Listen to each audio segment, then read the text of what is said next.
Chapter 404. The fallen leaves on the ground in front of Emperor Joan suddenly flew up.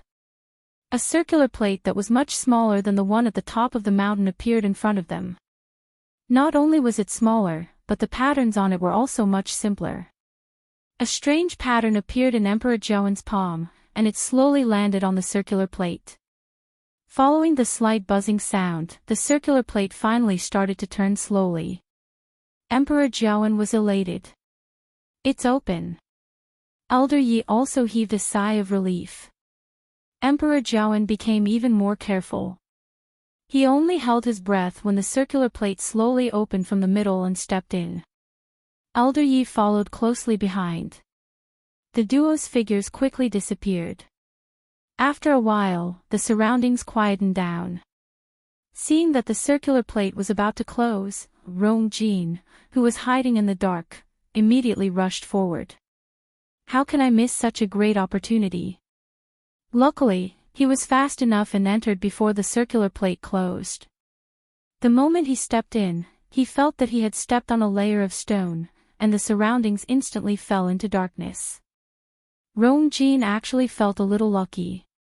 Even though it was hard to see the surroundings clearly, it also prevented Emperor Joan and Elder Yi from discovering him.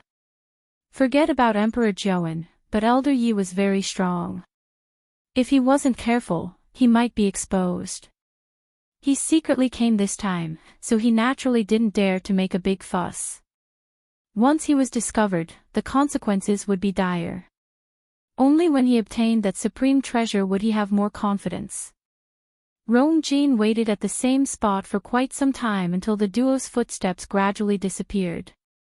After confirming that they were far enough away, he finally lifted his feet. Even though he couldn't see anything clearly, he heard the duo's movements and felt that this seemed to be a staircase that led downwards. Rong Jin felt around for a while and wanted to hold onto the wall to walk, but he quickly felt a sharp pain in his palm. He was shocked as he then realized that there was indeed a wall beside him, but it was embedded with sharp nails. His hand was accidentally cut, and blood flowed out. Helpless, he could only randomly tear a piece of cloth from his clothes and wrap it tightly around his injured hand. This time, he didn't dare to casually touch the things at the side and could only walk down even more carefully. When Emperor Joan and the rest entered the imperial mausoleum, Chu Luiyue, who was standing in the middle of the lake, saw this scene from a mirror in the pyramid. She raised her eyebrows slightly. She didn't expect there to be another entrance to the imperial mausoleum. But Emperor Joan came later than I expected.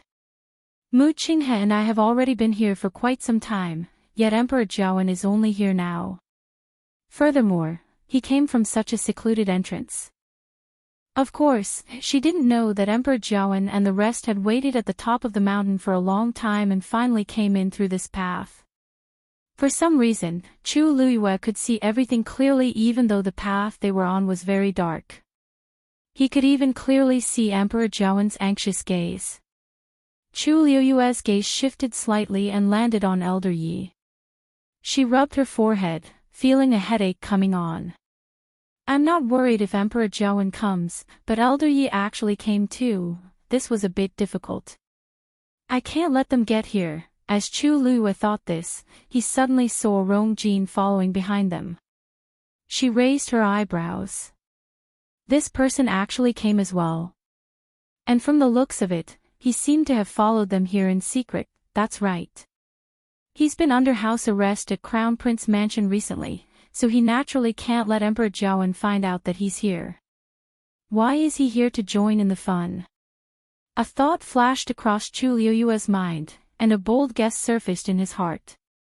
Could it be that his secret has something to do with the imperial mausoleum? Previously, Rong Jin said that Rong Jin was heaven's chosen son. Hence, the Empress placed a lot of importance on him and placed all her efforts on him. She also had high hopes for him. When Chu Luiyue first heard this, he didn't think much of it until he saw everything in Heptagon Alley. The Empress clearly cared more about Rong Jin's heaven's chosen son identity than he imagined. She also made a lot of preparations for this and didn't even hesitate to use cruel and ruthless methods just to help Rong Jin raise his cultivation level. It was a pity that they were discovered before the time was ripe. Now that Rong Jin didn't care about the danger and came here. This was the only reason that could explain it. Chu Luiyue unintentionally sized up Rong Jin. This noble crown prince had clearly suffered a lot on the way here, and he looked very disheveled. Suddenly, Chu Luiyue focused his gaze and looked at the two figures behind Rong Jin. He actually didn't come alone. Very quickly, Chu Luiyue clearly saw the duo's appearance. The person in front was Situ Xingqin. Behind her was an elder in a black robe. As he was wearing a hood, only half of his face could be seen. He seemed to be an elder. Chu Luiyue had never seen this person before. But on the surface, this elder was clearly Situ Xingqin's subordinate. Chu Luiyue stared at him for a while and quickly realized that Rong Jin didn't seem to know of the duo's existence behind him. Situ Xingqin and the other person also followed behind very carefully. Their every word and action was clearly to avoid being discovered by Rong Jin. They secretly followed Rong Jin in. This is interesting. Chu Luiyue couldn't help but curve his lips into a smile. Emperor Zhaoan and Elder Yi were in front, Rong Jin was in the middle, and Situ Xingqin and the elder were behind. They actually came in one after another. I really don't know what kind of expression they would have if they saw me standing here. Caw! A faint sound suddenly came from the top of the silver pyramid. Chu Luiyue's heart tightened, and he immediately looked over, but he didn't find anything amiss. The small pyramid was still quietly floating in midair as if the sound was just Chu Luiyue's hallucination. She knitted her brows. I shouldn't have heard this sound for no reason, but after waiting for a while, there was no other sound. Chu Luiyue could only temporarily put it aside and look at Mu Qinghe again. What she saw immediately made her heart beat wildly. She saw the kneeling Mu Qinghe actually raise the long sword in his hands again. However, this time, the tip of his sword was aimed at his neck. Mu Qinghe actually wants to commit suicide. Chu Luiyue shouted without thinking. Stop! Mu Qinghe seemed to have heard it as his actions suddenly paused, and disbelief gradually appeared in his eyes. That voice just now. Even though it was blurry, the tone was very similar to that person's. He immediately looked around, but other than the tightly wrapped vines, there was nothing else. Mu Qinghe bitterly laughed, and the long sword in his hands fell to the ground. If she was still around and knew that I didn't die on the battlefield and chose to commit suicide instead, she'd probably be very disappointed, right? Even he himself did not expect that he would be trapped here and even had thoughts of suicide. But, it's really too painful. I admit that I'm scared. Every day, every moment, I'm going through that terrifying torture, and I'm better off dead than alive. He wanted to pick up the sword again, but he realized that his entire body was trembling violently. Even if it's a hallucination, it seems like I can't go against her orders. After a long while, he closed his eyes, and tears fell from the corner of his eyes as he softly muttered. Your Highness, is this the punishment you're giving me? Mobile users, please browse for a better reading experience from the Love Network. Chapter 405. For a moment, Chu Luiyue did not know what to say. Punishment. Sheng Guanyu was already dead, and he died so tragically. What punishment could she give him? She also wanted to tell herself that Mu Qinghe did not betray her. However, everything that she had seen so far proved that Mu Qinghe was most likely standing on the opposite side of her before she died. Otherwise, there was no way to explain everything that happened later. He was still the respected deputy commander, as if her death had nothing to do with him. Even the pair of boots on his feet, Chu Luiyue's eyes stung. Mu Qinghe looked like he was in so much pain that she almost thought that he was really remorseful for her. However, what was this compared to the torture that she had gone through? Chu Luiyue once again suppressed the waves in her heart. No matter what, she could no longer trust Mu Qinghe. Fortunately, he did not seem to recognize her voice just now. Otherwise, she would be in a lot of trouble. This silver pyramid was really strange. From here, she could see almost the entire situation in the Imperial Mausoleum, and the people inside could also hear her voice. It seemed that this small object controlled the entire Imperial Mausoleum. An impulse surged in Chu Luiyue's heart again as she raised her hand toward the pyramid. Crack! Before her hand touched it, she heard another strange sound. Chu Luiyue paused. This time, she heard it clearly. It was indeed the sound coming from the pyramid. Her heart skipped a beat, and she walked to the other side. From where she was previously standing, she could only see 3 mirrors on the pyramid, but she did not see the last one. That sound came from that direction. Chu Luiyue looked over and was suddenly stunned. However, there was nothing on the last mirror. No, to be precise, the mirror was completely covered by a mass of black. The other 3 mirrors were clean and clear, and she could see everything clearly. However, this last mirror, Chu Luiyue looked back and realized that this was the fire position. There was still water flowing into the lake from the red dragon head, and nothing seemed to be wrong. However, Chu Luiyue felt an inexplicable sense of uneasiness. This pyramid should be able to see the situation in the Imperial Mausoleum, but one of its sides was suddenly blocked. In other words, she did not know what was happening in the fire position. This was definitely not a coincidence. A ridiculous and bold guess appeared in Chu Luiyue's mind. Could it be that someone had already entered that place and used some method to prevent her from seeing what was happening inside? When she thought of this, Chu Luiyue's heart clenched. Even someone as powerful as Mu Qinghe did not have this ability. Who else could do it? What was he afraid of her seeing it? Chu Luiyue. A moment later, she gritted her teeth and finally grabbed the silver pyramid in her hand. It was extremely cold to the touch.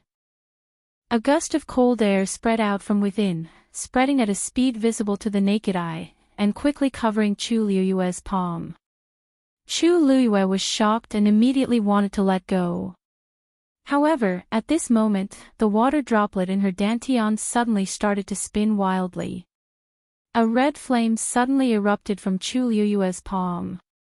Boom! The 2 forces collided violently. Ice shards flew everywhere. Sparks flew. Chu Luiyue only felt that her entire palm was completely numb. She had lost consciousness. She almost could not control herself and pulled fiercely. The pyramid was finally completely grasped in her hand, and it was separated from its original position. The red flame surged out and completely surrounded the pyramid. With this layer of protection, Chu Luiyue was finally isolated from that terrifying aura. Seeing that the thing was finally trapped in the flame, Chu Luiyue heaved a sigh of relief. The cold aura contained within it was extraordinary. If she had been any later, her palm would have been frozen off. However, just as the corners of her lips curled up, she suddenly froze. Because the space where the pyramid was originally located had actually frozen. Furthermore, it was still spreading to the surroundings. Chu Luiyue immediately retreated. However, the speed of the freezing was extremely fast. In the blink of an eye, it had already spread from mid-air to the black jade ground. A horrifying pressure surged over. Chu Luiyue was almost unable to breathe from the pressure. Soon, she was forced to the edge of the platform. Half of her foot missed a step, causing her body to sway a few times. It took her a lot of effort to stabilize herself. However, because her movements were too fast and hurried, a hairpin on her head suddenly fell into the lake water. Chu Luiyue instinctively turned around to take a look. However, this look almost made her heart stop beating. After the hairpin fell into the lake water, it did not make any sound. This was because the moment it came into contact with the lake water, the hairpin had already rapidly melted and frozen. In the blink of an eye, the hairpin had become a thin piece of ice floating above the lake water. Then, it silently sank to the bottom of the lake. Everything happened extremely quickly. The clear lake water was still calm, as if the hairpin's fall had no effect on it at all. It was also at this moment that she saw that in the depths of the lake, there were countless brilliant lights shining. Chu Luiyue focused her gaze again and was instantly filled with horror. At the bottom of the clear lake, there were countless ice pieces of different shapes. And those starlight rays were actually the reflection of countless tiny pieces of ice. Chu Luiyue suddenly felt a chill from the bottom of her feet. If she had really fallen from here just now, crack. The sound of something shattering came from behind her. Chu Luiyue immediately turned around and was shocked to find that the entire space above the black jade platform had been completely frozen. It had even spread to the bottom of her feet. That sound just now was the sound of the platform's edge being unable to withstand such power and suddenly cracking. The flame in Chu Luiyue's hand was still burning fiercely, but even so, she still felt cold all over. The entire space seemed to have turned into a huge ice cellar. The terrifying cold air was seeping in from all directions. Chu Luiyue gritted her teeth and urged the red flame to form a boundary around her. In this way, she was finally able to block the cold air outside her body. However, everything around her didn't slow down because of her actions. The space was still frozen and finally, it spread to the surface of the lake. After a short moment of silence, with the black jade platform as the center, the surface of the lake began to freeze. When the thick layer of ice covered the entire surface of the lake, Chu Luiyue's heart felt as if it was tightly gripped by something. The next moment, the layer of ice was suddenly filled with cracks. All the ice pieces began to fall silently to the bottom of the lake. At the same time, the clear lake water surged up and quickly swallowed the ice pieces. The black jade platform beneath Chu Luiyue's feet completely collapsed. Her body fell down uncontrollably. Mobile users, please browse for a better reading experience from Love Network. Chapter 406. However, just as Chu Luiyue was about to fall into the lake, a powerful force suddenly came and gently supported her waist. Without thinking, Chu Luiyue borrowed the force and jumped. She headed towards the wall. At the same time, a silver light flashed in her hand. She stabbed the dagger in her hand into the wall. Her whole body was suspended in midair. She immediately looked in the direction of the red dragon head. The mysterious force that supported her just now flew out from there. May I know your name? I can't repay you for saving my life, so please come out and meet me. Chu Luiyue stared at that place and said loudly. However, there was no movement at all. It was as if she was the only one in the entire space. Chu Luiyue looked at the lake. The black jade platform from before had been frozen into a huge block of ice. Then, it quickly shattered and silently sank to the bottom of the lake. The water below kept surging up, and the ice above kept capsizing. It was as if the cycle was alternating. Silver light flashed, brilliant and cold. If Chu Luiyue had not seen it with her own eyes, she would not dare to believe what she was seeing. Ice always floated on the surface of the water. She had never seen such a strange scene. There was clearly something fishy hidden in the lake. Chu Luiyue felt a lingering fear when she sensed the frightening cold air that was spreading. If she had really fallen in just now, she did not give up and asked again, raising her voice. Since you're already here, why are you still hiding? As she spoke, she looked at the pyramid in her hand. There was indeed a black mirror on it. Chu Luiyue could not help but be puzzled. At this time, the other party had even taken the initiative to save her. Why was he not willing to come out and meet her? He did not even want to let her know what was going on in this space. Finally, a low and lazy voice came. Hand over the thing in your hand, and I'll send you out." Chu Luiyue was stunned. The other party was also here for this silver pyramid. She had never heard this voice before, but she could feel the noble disdain of a superior. This person's identity was extraordinary. Obviously, his strength was also extremely powerful. Otherwise, he wouldn't have been able to take the initiative in such a situation. However, Chu Luiyue frowned. It was not easy for her to obtain this pyramid. If she were to hand it over just like that, she would not be willing. She didn't know why, but she felt that the pyramid was very important to her. It was as if it was hers to begin with. She also knew that this feeling was too inexplicable, but since the item was already in her hands, how could she hand it over? "Forgive me for not being able to comply with this condition. Please change your request." After all, the other party had saved him. Chu Luiyue did not want to make things awkward. Moreover, she had always been very sensible. Even if she was now a rank 3 warrior, it didn't mean that she was willing to go against such a powerhouse. In such a dangerous situation, wasn't he just looking for trouble? No. The man seemed to have expected Chu Luiyue's rejection, so he didn't get angry. His tone was indifferent. "That's something my wife wants. I have to take it back." Chu Luiyue was taken aback. "Wife? Why does this sound so familiar?" She gripped the dagger tightly and suddenly had a flash of inspiration. "Wait a minute. I seem to remember someone," she blurted out. "May I ask if you're the head of Precious Treasure Pavilion?" When Chu Luiyue took down the pyramid, the entire imperial mausoleum was greatly affected.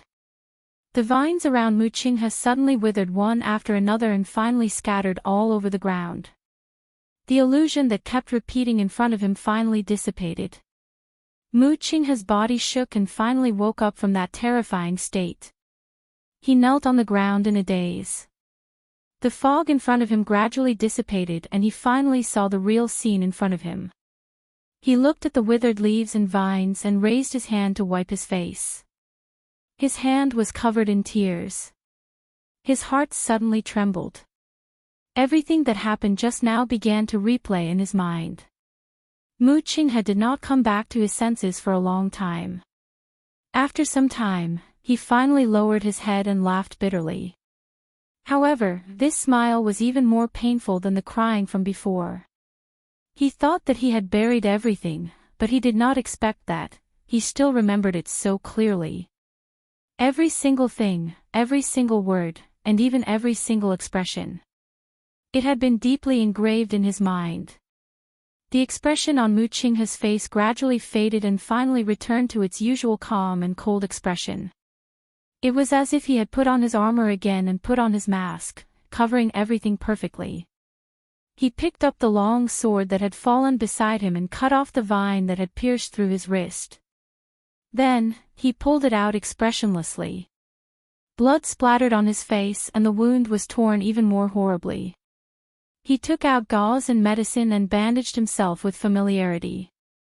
This kind of injury seemed serious, but in fact, it was not life-threatening. His physical strength was extremely strong and he could recover very quickly. As long as he did not fall into that terrifying illusion again. After tidying up, Muqinghe lifted his feet and walked forward. However, just as he was about to raise his sword to cut the wall in front of him, he suddenly stopped. The situation here would not change for no reason. There was only one explanation: someone had already beaten him to it. A slender and petite figure appeared in his mind. The person who came in with him was only Chu Luiyue. Could it be? His expression was tense, and the scar on his face seemed to have an additional fierceness. But the next moment, he suddenly recalled a scene. Just now, when he almost couldn't take the painful torture and was about to end everything, someone seemed to have vaguely shouted at him to stop. He always thought that it was an illusion, but now that he thought about it, that voice seemed quite similar to Chu Luiyue's voice. His heart suddenly began to beat rapidly. Hong Long. Before Emperor Jiawen and Elder Yi could walk out of the tunnel, rocks fell from the sky and blocked their path. Hearing the loud noise from afar, Emperor Jiawen suddenly realized something and sucked in a cold breath. The Imperial Mausoleum is about to collapse. Mobile users, please browse and read. A better reading experience comes from IG. Chapter 407. Your Majesty, please calm down. Nothing has happened to the Imperial Mausoleum for thousands of years, and it definitely won't collapse now. However, there seems to be something wrong inside. Elder Yi comforted Emperor Jiawen as he sent out a wave of force to test the inside. Emperor Jiawen looked at the completely blocked path in front of him, and he was still scared. If this stone had hit me, but the path at the edge has already started to collapse. I'm afraid that the inside will be affected soon. Emperor Jiawen's head hurt when he thought that something would happen to the Imperial Mausoleum at this time. If this news gets out, where will my face go? How am I going to face my ancestors? Elder Yi shook his head. Your Majesty, there's a reason why the Imperial Mausoleum is built under Golden Inheritance Peak. Please move aside, I'll open this path. Emperor Jiawen knew that he could only trust Elder Yi at this point, so he immediately moved to the back obediently. Elder Yi stared at the gigantic stone in front and knitted his brows tightly. He wasn't worried that the Imperial Mausoleum would collapse, but the two people who went in earlier actually had the ability to move the Imperial Mausoleum. He then thought of the round plate that lit up at the top of the mountain. It's obvious what the other party is after. He held his breath and focused, and his force gathered in his palm. Then, he harshly slapped out. Bang! A hole suddenly appeared in the center of the stone. Emperor Jiawen was elated. As long as we can break this stone, we still have a chance to go in and stop them. If I find out who those two people are, I definitely won't let them off easily. Elder Yi looked solemn as he slapped out again. Bang! Caw! A ray of white light suddenly came from the other side of the stone. It's open, said Emperor Jiawen excitedly as he clenched his fists. Elder Yi also felt more at ease. After all, this is still the periphery of the Imperial Mausoleum, and it's easier to deal with than expected. However, just as he was about to follow up on his victory and completely open up the passageway, he seemed to have suddenly realized something, and his expression changed drastically. Retreat! Hollered Elder Yi as he directly grabbed Emperor Jiawen's collar and quickly retreated. Emperor Jiawen was caught off guard, and he felt his throat tighten as Elder Yi dragged him to the back. His face flushed red, and he violently coughed. Yi! Cough cough. Yi! He spat out a few syllables with difficulty, but in the next moment, his eyes suddenly widened. Golden sand suddenly gushed out from the crack in the center of the stone. The golden sand quickly condensed, gradually forming a thin layer of crystal. Cover that rock. Hence, the stone looked shiny, but when Emperor Jiawen saw it, deep fear arose in his heart. This was because he could clearly feel the powerful pressure contained within the thin golden crystal. Suddenly, a piece of rock fell from above and fell to the ground. Crack! With a crisp sound, that piece of rock actually turned into fine powder. Emperor Jiawen's heart harshly trembled. As expected. Once they were touched by the thin golden crystal, they would suffer the same fate. However, even though they were fast, the golden sand was spreading even faster. He was about to catch up to them.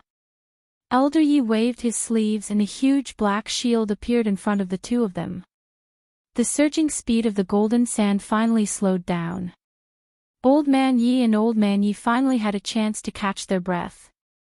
Emperor Jiawen's eyes were still filled with shock. That's the sand from the gold position. Not only did they break through that barrier, but they also destroyed the entire space. Elder Ye's gaze darkened. I'm afraid it'll be difficult to go in now. However, the culprit, Chu Luyue, didn't know what was happening here. Previously, when she broke through that space, it wasn't that serious. But when she snatched the silver pyramid, she easily destroyed the entire Imperial Mausoleum's 5-element layout. Without the support of any power, gold's positional space naturally lost control. The golden sand gushed out in all directions and directly blocked Elder Yi and Emperor Zhouen's path. If she lowered her head to take a look, she would be able to see something. It was a pity that she didn't have the leisure to do so. This was because all her attention was placed on the mysterious man who refused to come out. After she asked that question, the other party fell into silence. Chu Luiyue was even more certain of her guess. She didn't expect that Jinbao Pavilion's first master, whom she had always wanted to meet, would actually appear here. Also, he actually came for this thing. Chu Luiyue instantly felt that it was a little difficult. Jinbao Pavilion had helped her many times. Even though this first master had never shown his face before, Chu Luiyue knew that Yan Gu helped her so much because of this person's tacit approval. Needless to say, he even helped her once just now. She really owed this person a huge favor. However, she was unwilling to give up the pyramid just like that. For this thing, she had overcome many difficulties and experienced many dangers. How could she give it up just because of one sentence from the other party? It seems like it's really you. Chu Luiyue deliberated before speaking, and her tone was much more polite. Since you're here, I'm sure you know my identity. Previously, I'm indebted to you for taking care of me many times, and I'm very grateful. However, please forgive me for not being able to give up on this thing.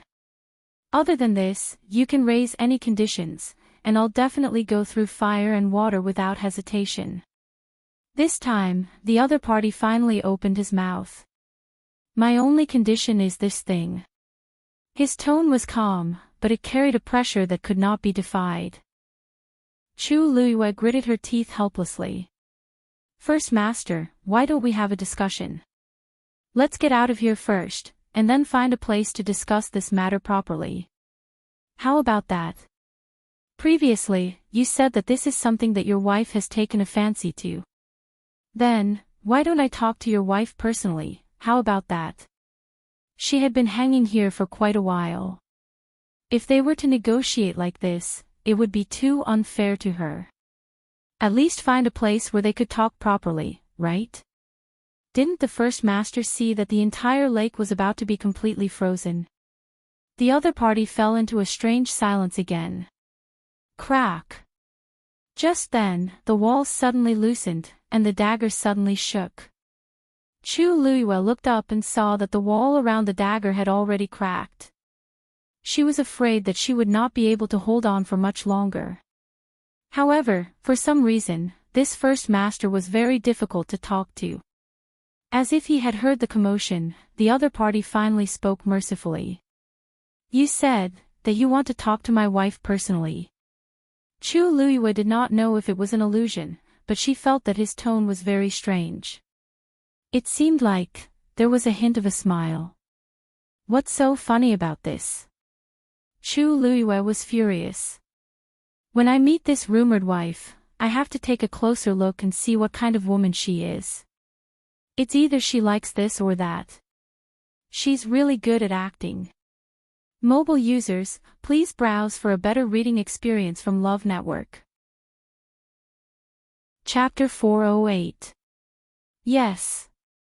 If you and Madam don't mind, we can talk about it outside. Everything can be discussed, right? Chu Luiyue had always been very sensible and wouldn't be forceful when it was time for her to soften her attitude. The other party seemed to be quite interested in this suggestion as he smiled lightly. Interesting, Chu Luiyue hurriedly glanced at the dagger that was about to fall. She was anxious and wanted to rush him again. However, she still held herself back. In this situation, she was already at a disadvantage. How could she have the right to talk to the other party as an equal? If you promise not to touch that thing, I'll agree to your request. After waiting for a while, that man's voice sounded again. Chu Luiyue was dazed. Master, what do you mean? What do you mean by touch? What do you mean by not touch? Who knows what will happen to this thing in the future? She didn't dare to make this promise casually. A black ray of light suddenly flew out from the red dragon head. It went straight for Chu Luiyue. Sensing the strong suppression from it, Chu Luiyue's heart harshly skipped a beat. Just from this move alone, this man's abilities seemed to be above Mu Qinghe's. Even though Mu Qinghe's cultivation level and abilities were suppressed to below a stage 7 warrior after leaving Heaven's canopy, his aura that belonged to a strong warrior wouldn't weaken. If Mu Qinghe fought with a stage 6 warrior who hadn't entered Heaven's canopy, even if they were of the same cultivation level, he would definitely be able to defeat the other party easily. And this man also gave me the same feeling. Chu Luiyue held her breath. No wonder Jinbao Pavilion is so arrogant. It turns out that they have such an important person backing them up. Emperor Jiawen was quite wary of Jinbao Pavilion previously, so he should know something. Even though the suppression from the black ray of light was very strong, Chu Luiyue didn't feel threatened when it was in front of her. Thus, she slightly relaxed and obediently waited at her original spot. If he really wanted to kill me, he would have done it long ago. Why would he waste so much effort? Then, she saw the black ray of light fly to her hand. It silently pierced through the flames in her palm and landed on the silver pyramid. Chu Luiyue's pupils shrank. The power of the flame came from the water droplet in her dantian. It had always been very domineering and always had the upper hand, but why was it so calm today? His opponent's attack passed right through. She thought that it would automatically stop her, but she didn't expect, in an instant, the silver pyramid turned completely black. All of the resplendent light was concealed. At a glance, it looked like an ordinary black stone. Even the aura and pressure inside had been completely sealed. The flame in Chu Luiyue's palm gradually subsided. The pyramid gently fell into her palm. It was slightly cold to the touch. But other than that, there was nothing special about it. Even the strong sense of summoning disappeared in an instant. Only when he came into contact with it would that subtle feeling emerge faintly. Chu Luiyue was stunned for a while. I've already sealed it. Other than me, no one else can break it. This way, it'll save me a lot of trouble. The man said casually. Chu Luiyue was speechless. This saved her a lot of trouble, but it also completely cut off her way of playing any tricks. From now on, what was the difference between this thing and a piece of useless stone on her? With this layer of barrier, no one will discover it even if you carry it with you. When you meet my wife, I'll naturally unlock the seal. Hearing the other party's relaxed tone, as if he was talking about the good weather today, Chu Luiyue endured it and gritted her teeth as she said word by word, "Then I'll have to thank you, First Master." How was he helping her? He was clearly guarding against her.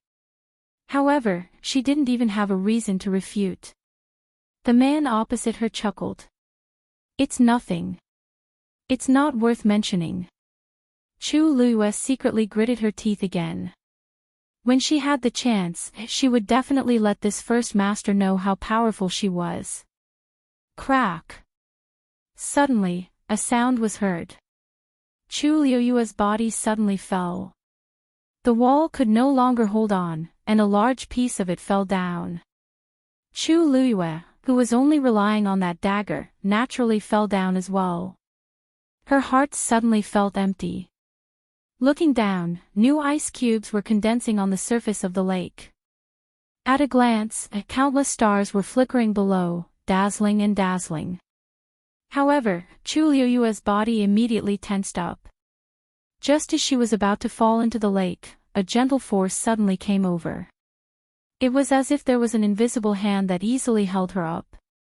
Looking at the ice surface close by, Chu Luiyue finally heaved a heavy sigh of relief. Thank you. It was obvious who had done it. The other party didn't say anything. The next moment, a long black bridge suddenly appeared in midair. One end of the bridge slowly extended to her feet, while the other end disappeared into the darkness in the distance and couldn't be seen clearly. "Take this path and you'll be able to leave smoothly." That man's tone was very calm, but Chu Luyue knitted her brows when she heard it. Why, does this person seem to be very familiar with this place? Doesn't the Imperial Mausoleum only open once every few years? Why is he so clear about everything here? Seeing that Chu Luyue didn't move, that man continued, "Don't worry. Don't worry, once we leave this place, we'll be able to leave Golden Inheritance Peak without anyone noticing." Chu Luyue was even more shocked. Even if Emperor Jiawen was here, he probably wouldn't know about all this. This first master truly had some tricks up his sleeve. "Thank you, first master." Chu Luyue wasn't dumb. It would be a waste to reject the other party's offer. Without thinking, she knew that it was a mess outside. If she went back the way she came from, she might be skinned alive by that group of people. Being able to leave quietly like this was the best thing that could happen. She was very sincere when she thanked him. After saying that, she didn't hesitate and stepped onto the long black bridge.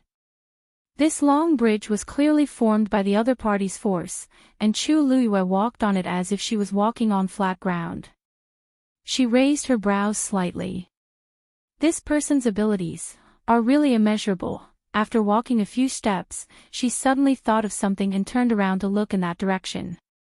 "First Master, aren't you leaving?" "This has nothing to do with you," said the other party calmly. Chu Luyue thought about it and thought that was true. He didn't even want to meet her, so he naturally wouldn't be willing to leave with her. He's so capable, so why would he be worried about not being able to leave? Thinking of this, she didn't say anything else and continued walking forward. However, when she was halfway there, she stopped again. Her face was still calm, but her eyes were slightly downcast, and one couldn't see her emotions. The hands in her sleeves slowly clenched tightly. Finally, as if she had finally made up her mind, she softly asked, "First Master, can I bring someone with me?" Mobile users, please browse and read. A better reading experience comes from IUN. Chapter 409. The other party was silent for a moment. "Who is it?" His tone was clear and faint. It sounded a little ethereal, as if it came from a faraway place. However, for some reason, Chu Luyue heard a trace of displeasure in his voice. It didn't seem like he was displeased, but it still sounded a little strange. Chu Luyue pursed her lips and said tentatively, "It's the person who came in with me." She believed that with the other party's ability, he would know who she was referring to. "He doesn't seem to treat you well, but you want to help him now." The man didn't directly agree or refuse. Instead, he asked such a question. Chu Luyue was stunned for a moment. "How do you know how he treats me?" The man paused and then seemed to snort softly. Chu Luyue suddenly understood what he meant. Since he was so familiar with this place, he naturally knew what had happened here like the back of his hand. For a moment, Chu Luyue almost thought that this master had always been in this imperial mausoleum. Of course, she knew that was impossible. But it was obvious that he had been here more than once before. Chu Luyue's hands clenched even tighter. She felt as if something was stuck in her throat. In fact, even she didn't know why she suddenly said that. No matter how she looked at it, Mu Qinghe wasn't worth her saving.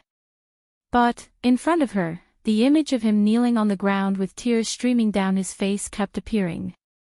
"And that, Your Highness." She didn't know how much sincerity there was in his grief. She didn't even know how he betrayed her. But, his identity is special.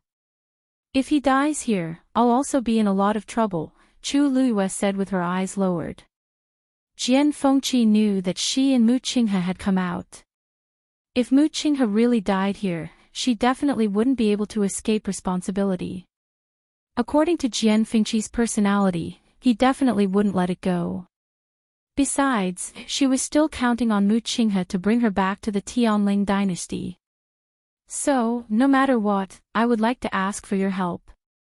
But if it's not convenient for you, then... Are there any other reasons? The man suddenly asked. Are you pleading for mercy for yourself or for him? His voice was still calm, but Chu Luiyue felt an inexplicable chill run down her spine when she heard it. And why did these words sound a little strange?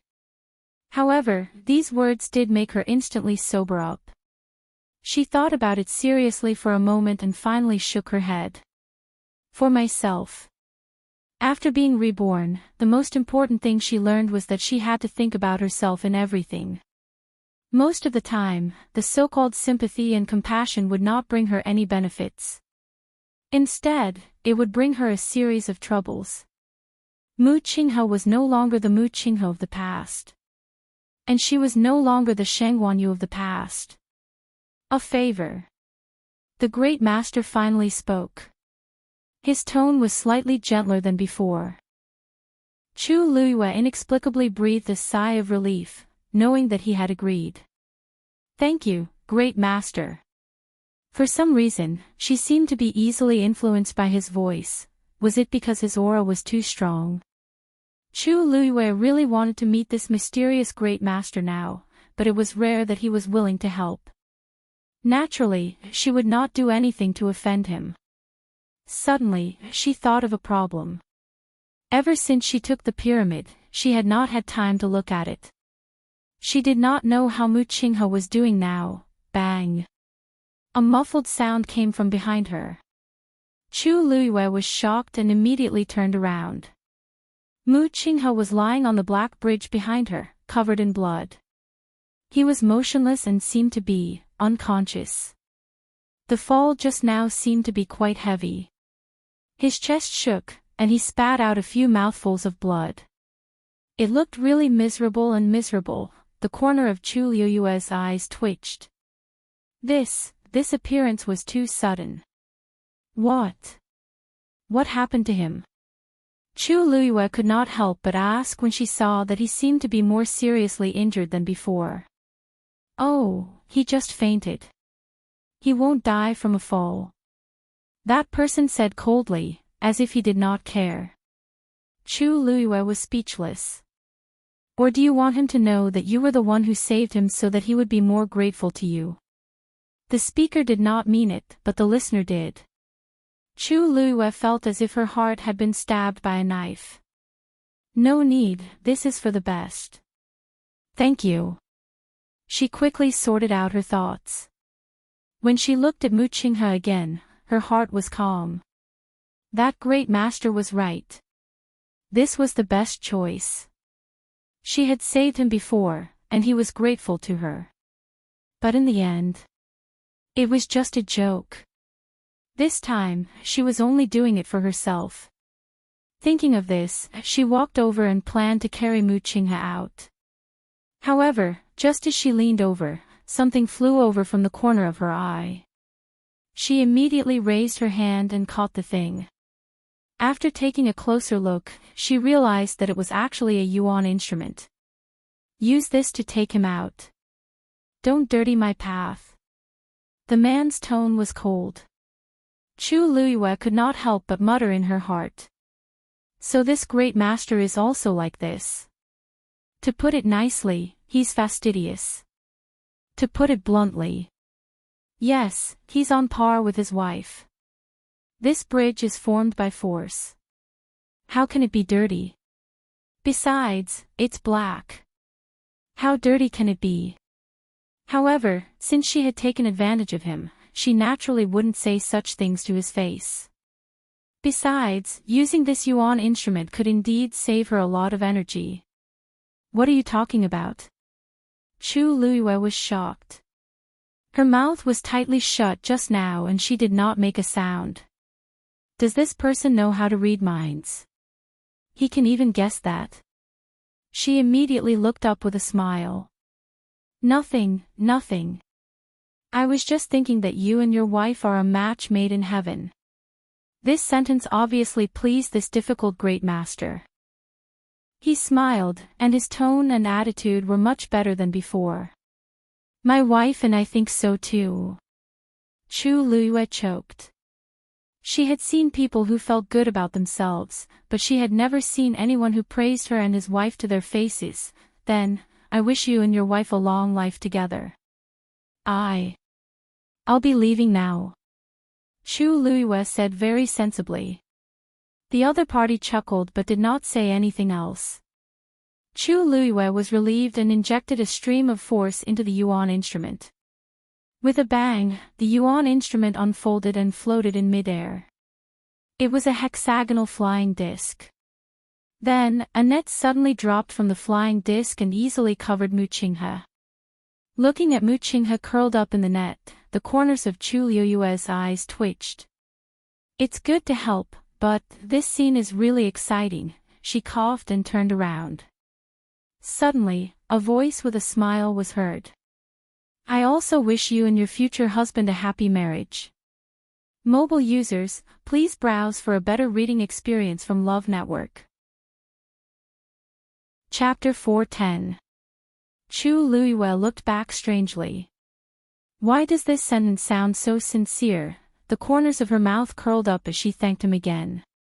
No matter what, this blessing sounded pleasing to the ear. Moreover, she wanted to build a good relationship with this first master. Seeing that Mu Qinghe might not be his opponent, if she could successfully rope him in as her backer, wouldn't that be much more convenient? Chu Luiyue walked out while feeling strange in her heart. Although this first master's temper and style were a bit strange, she seemed to have an inexplicable sense of trust towards him. She rarely had this kind of feeling towards others. Especially when the other party had taken the initiative to help her many times. Generally speaking, one who was unaccountably solicitous was hiding evil intentions. However, Chu Luiyue really couldn't associate such a person with such a powerful method with this sentence. Perhaps he had other motives, but Chu Luiyue didn't seem to be worried or uneasy. Perhaps this was also a form of affinity to some extent. The surrounding light gradually dimmed. Chu Luiyue knew that she had already walked to the edge of the imperial mausoleum. She couldn't help but look back again. Looking past Mu Qinghe who was suspended in midair, she almost couldn't see the scene inside. Only the layer of ice that was constantly freezing and capsizing, as well as the silently surging lake water, were exceptionally clear. And the space in the middle had already been completely frozen, and there was a faint frost that gradually covered the surroundings. Chu Luiyue watched quietly. She knew that this was the power of the seal that person had used. Obviously, he intended to completely freeze and seal the imperial mausoleum. After a long time, Chu Luiyue finally exhaled softly. How much power would this consume? This person was outside heaven's canopy, but he used such a powerful method. Would he really not be suppressed? After a moment, Chu Luiyue's lips curled up slightly. The current still had a long way to go before she could reach this realm. Originally, she wanted to ask that person how he planned to deal with the other people in the imperial mausoleum.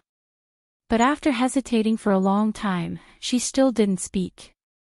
She had already owed him another favor by helping Mu Qinghe. If there were a few more people, Master, you must understand your disciple, right? Chu Luiyue thought silently. Apart from Old Man Yi, she didn't care about the lives of the others. With Old Man Ye's ability, it shouldn't be a problem for him to leave this place, right? Thinking of this, Chu Luiyue couldn't help but take out the pyramid again and examine it carefully in his palm for a moment. Now, it was completely black, and nothing could be seen on it. If I had known earlier, I would have checked on Master and the others first. Chu Luiyue put away the items, took a deep breath, and continued to lead Mu Qinghe along the other end of the black bridge. When Chu Luiyue finally left, the other people who had already entered the mausoleum did not have an easy time. Emperor Zhaoan had Elder Ye's protection, so he wasn't in much danger. But the black shield couldn't hold on for long as it was quickly covered by the golden ice layer, and it became very weak. The golden sand that surged from behind piled up and finally destroyed the black shield completely. Elder Yi then continued to bring Emperor Zhaoan away. Luckily, with the faint glow from the golden ice layer, they could vaguely see the surrounding scene. Their speed was much faster than when they came. Emperor Zhaoan really felt aggrieved and indignant. Those people are still in the imperial mausoleum. But I, the rightful emperor of country Yao Qin, was actually chased out of the imperial mausoleum in such a pathetic state. I don't need to look in the mirror to know what I look like now. Luckily, only Elder Yi is here. If not, I would really lose all my face. After fleeing for an unknown period of time, the speed of the surging golden sand finally slowed down. Elder Yi then stopped and looked at Emperor Zhaoan. Your Majesty, are you okay? Emperor Zhaoan's face was pale as he waved his hands. I am fine. It's just that. He couldn't finish his sentence for a long time. Elder Yi coughed and shifted his gaze away. However, Emperor Zhaoan still felt very embarrassed. Old man Yi, could it be that we can only watch helplessly? Elder Yi was helpless. Then, what else can we do? The people inside have already taken the initiative. I don't understand. Emperor Zhaoan stretched out his hand and held his forehead. I really don't understand. How can anyone casually enter the imperial mausoleum? There were only a few people who knew about this secret.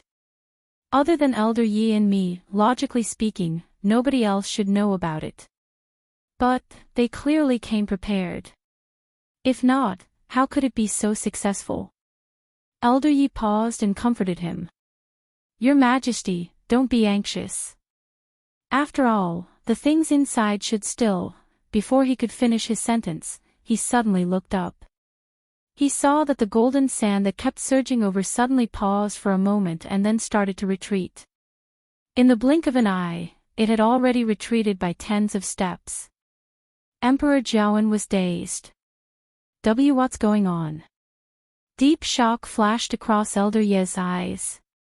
Someone is restoring everything in the imperial mausoleum. What? Emperor Zhaoan was also taken aback. How can this be? The construction of the imperial mausoleum is very complicated, and the various arrangements inside are very intricate. To restore it. Unless tens of elite warriors work together. But weren't there only 2 people who went in just now? Elder Ye's gaze was still locked in that direction. No, you forgot that there's another possibility. Emperor Zhaoan's expression suddenly froze. Could it be, Walla? An extremely soft and strange sound suddenly came from behind the 2 of them. Elder Yi immediately turned around alertly. Who's there? As he said that, he suddenly waved the fan in his hands. Bang! That force slammed into something. Then, a suppressed and painful moan was heard. Elder Yi and Emperor Zhaoan looked at each other. There's actually someone. We actually didn't notice it at all previously. Elder Ye's expression changed slightly as he hurriedly walked forward and raised the fan in his hands again. A strong suppression instantly descended. At this moment, a familiar cry of surprise finally rang out in the darkness. Elder Yi, please have mercy. Elder Yi paused in his actions. However, Emperor Zhaoan's expression had already changed. Rong Jin. Elder Yi snapped his fingers, and a cluster of bright flames appeared in his palm. The surroundings were instantly lit up. Previously, he was worried that this fire would cause unnecessary trouble, but it was clearly unnecessary now. A nervous and flustered face appeared in front of the 2 of them. It's indeed Rong Jin. Emperor Zhaoan was furious as he angrily scolded. Rong Jin. You've got guts. How dare you secretly leave Crown Prince Mansion and come here? Speak. Did you follow Elder Yi and me all the way here? Rong Jin was originally a little afraid, but on second thought, what's there to be afraid of since things have already come to this? He clenched his fists, straightened his body, and tried his best to make his voice sound righteous. "Father, I'm heaven's chosen son. What's wrong with me coming here?" Old man Yi suddenly laughed.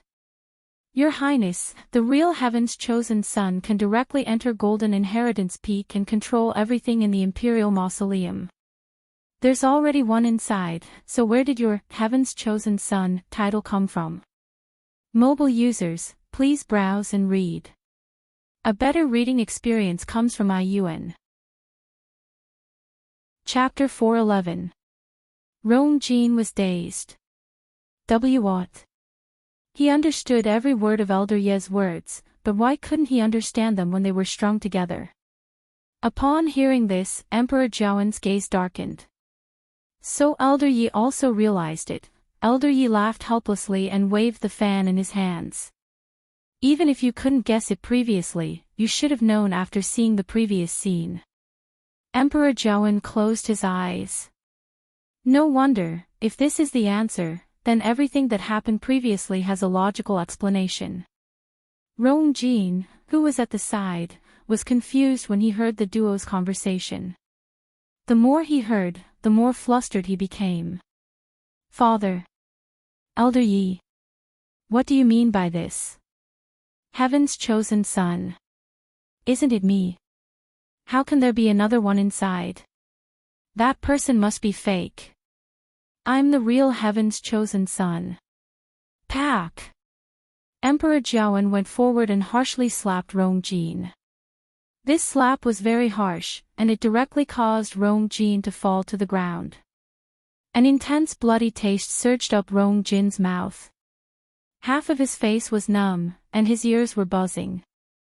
His mouth stiffly moved, and he spat out a mouthful of blood and a broken tooth. Rong Jin's eyes were filled with disbelief. Father had always been proud of me and thought highly of me. He rarely even reprimanded me, let alone hit me. How could I accept that one of my teeth was forcefully knocked out? At that moment, everything that he had experienced in the past few months flashed across his mind. Being demoted, having his power taken away, being grounded, I almost couldn't even stabilize my position as the crown prince. What exactly is going on? Wasn't everything fine in the past? Why did it gradually become like this? Rong Jin. You're crazy. Emperor Zhaoen finally lost control of his emotions at this point as he pointed at Rong Jin's nose and scolded him. Who do you think you are? Heaven's chosen son. How can Heaven's chosen son be so useless and despicable? You're just a piece of trash. I was really blind in the past to make you the crown prince. Too many things had happened on this day, and Emperor Zhaoen's mental state had been very tense. Until this moment, when he saw Rong Jin's undisciplined and arrogant manner, his last string finally snapped. Rong Jin was scolded harshly, and he was dazed. He was flustered and at a loss, so he started to speak without thinking. Father, why are you so sure that I'm a fake? I know you're just looking down on me.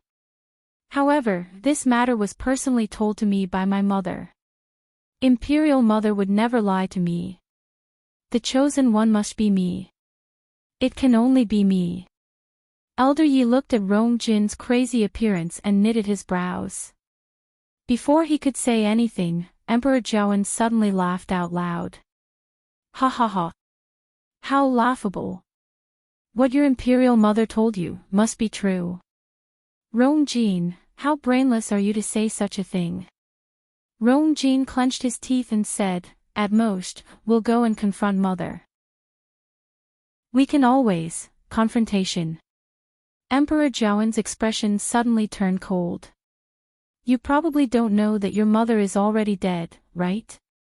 It was a light sentence, but it was like countless sharp knives that pierced into Rong Jin's body. Rong Jin's body trembled slightly, and his blood boiled in his chest. Finally, he couldn't help but spit out another mouthful of blood as he collapsed onto the floor. Impossible, mother just told me that secret today. How can she be dead? It seems like she didn't spare any effort to make many arrangements for you before she died. It's a pity. You're still useless. But Emperor Jiawen finally understood the Empress's series of actions at this point. From start to end, she did it for Rong Jin. Heaven's chosen one. Ha! It seems like you don't know your current identity. Just like what Elder Yi had said, he was the true chosen one. Everything was predestined. Rong Jin actually naively thought that the person was him. Even if he had fantasies before, he should be completely awake now that he was in this situation. Who is it? If it's not me. Who is the chosen one? Muttered Rong Jin with a hoarse voice, and his eyes were filled with despair. I originally thought that it was a great chance to turn things around, but I didn't expect it to be just a dream. It was just the beginning, but it was mercilessly exposed by someone. Emperor Jiawen's face darkened, and he didn't say anything for a long time. In actual fact, he wanted to know the answer more than Rong Jin. But based on their current abilities, how could they enter? Your Majesty, let's talk about everything after we leave this place. That person should be able to see our every move here, said Elder Yi. Elder Yi softly persuaded him. Emperor Jiawen harshly rubbed his face. Okay. Let's go out first. Old man Yi nodded. Then, he looked at a certain spot in the darkness and twitched the corners of his mouth without a smile. The two of you have been watching for quite a while. You should be willing to come out now, right? After walking for some time, Chu Luiyue finally saw a light in front of her. She was elated as she knew that it was the exit. She quickened her pace and walked forward, and the flying disc behind her immediately followed. Mu Qinghe was a little shaken, but luckily, he didn't wake up. Just like that, the duo finally stepped through the exit and completely walked out of the Imperial Mausoleum. The sky was bright in front of them. Chu Luiyue turned around and realized that they had indeed left Golden Inheritance Peak and came to the forest beside it. The thing that sent them out just now was also a transportation formation. However, that transportation formation was very inconspicuous, and one couldn't tell if they didn't look closely. Clang! The flying disc's net suddenly opened, and Mu Qinghe fell to the ground again. Chu Luiyue glanced at him from the corner of her eye and coincidentally saw his eyeballs moving. Mu Qinghe is about to wake up. Mobile users, please browse and read. A better reading experience comes from Love Network. Chapter 412. Mu Qinghe felt as if he had sunk into a deep dream. He was drifting around, but he couldn't wake up no matter how hard he tried. For a moment, a thought even flashed across his mind. It would be great if he could sleep forever and never have to wake up to face everything. However, this thought only flashed across his mind. He tried a few times before he finally forced his eyes open. The bright light shone down, and it was a little dazzling. He couldn't help but close his eyes and relax for a while before he got used to it. The blurry scene in front of him gradually became clear. This seems to be a forest. Mu Qinghe moved and immediately felt waves of pain all over his body, causing him to frown. He lowered his head to take a look and realized that his body was covered in blood and wounds. There was almost no place that was unscathed. Fortunately, most of these were superficial wounds that could be recovered after a period of recuperation. Mu Qinghe was slightly relieved, but he suddenly realized something and his expression changed drastically. That's not right. I was clearly in the Imperial Mausoleum earlier. How did I appear here now? He immediately turned around to look. The Golden Inheritance Peak, which looked like a sword, was standing not far away. Am I already outside the Golden Inheritance Peak? Mu Qinghe's doubts deepened, but no matter how hard he tried to recall, he couldn't remember what had happened earlier. The last thing he remembered was the withered vine leaves. At that time, he seemed to be about to rush out, but, however, he couldn't remember what happened after that. Suddenly, from the corner of his eye, he he saw a figure lying on the ground not too far away. It was actually Chu Luiyue. He focused his gaze and endured the pain on his body as he slowly walked over. Chu Luiyue seemed to have fainted as well. His eyes were tightly shut, and his lips were pale. However, compared to the others, Chu Luiyue was in a much better state. There weren't many bloodstains on his body, and there weren't even many wounds. Mu Qinghe stared at Chu Luiyue for a while with a hint of scrutiny in his eyes. Was that sound his hallucination, or, as if sensing his gaze, Chu Luiyue finally woke up? She subconsciously raised her hand to block the somewhat dazzling sunlight, and finally opened her eyes completely. At the same time, he saw Mu Qinghe standing in front of him. Vice Admiral Mu. After pausing for a moment, she seemed to have suddenly realized something. She stood up abruptly and looked around. Where are we? Mu Qinghe looked at her eyes that were filled with shock and bewilderment, and said expressionlessly, outside Golden Inheritance Peak. Chu Luiyue looked at him in shock. You mean? We're already out. Mu Qinghe looked at her deeply, as if he wanted to see through her completely. You don't know what happened? Chu Luiyue shook his head. Didn't you pass the checkpoint and enter the center of the Imperial Mausoleum? How could he not know? Mu Qinghe suddenly leaned over and stared into Chu Luiyue's eyes, questioning her word by word. Chu Luiyue was shocked by his action and subconsciously took a step back. She frowned and looked confused. Vice Admiral Mu, what are you talking about? I only remember that I seemed to be trapped in a strange space. There was golden sand everywhere. I don't remember anything else. Suddenly, her gaze fell on him and she sucked in a breath of cold air.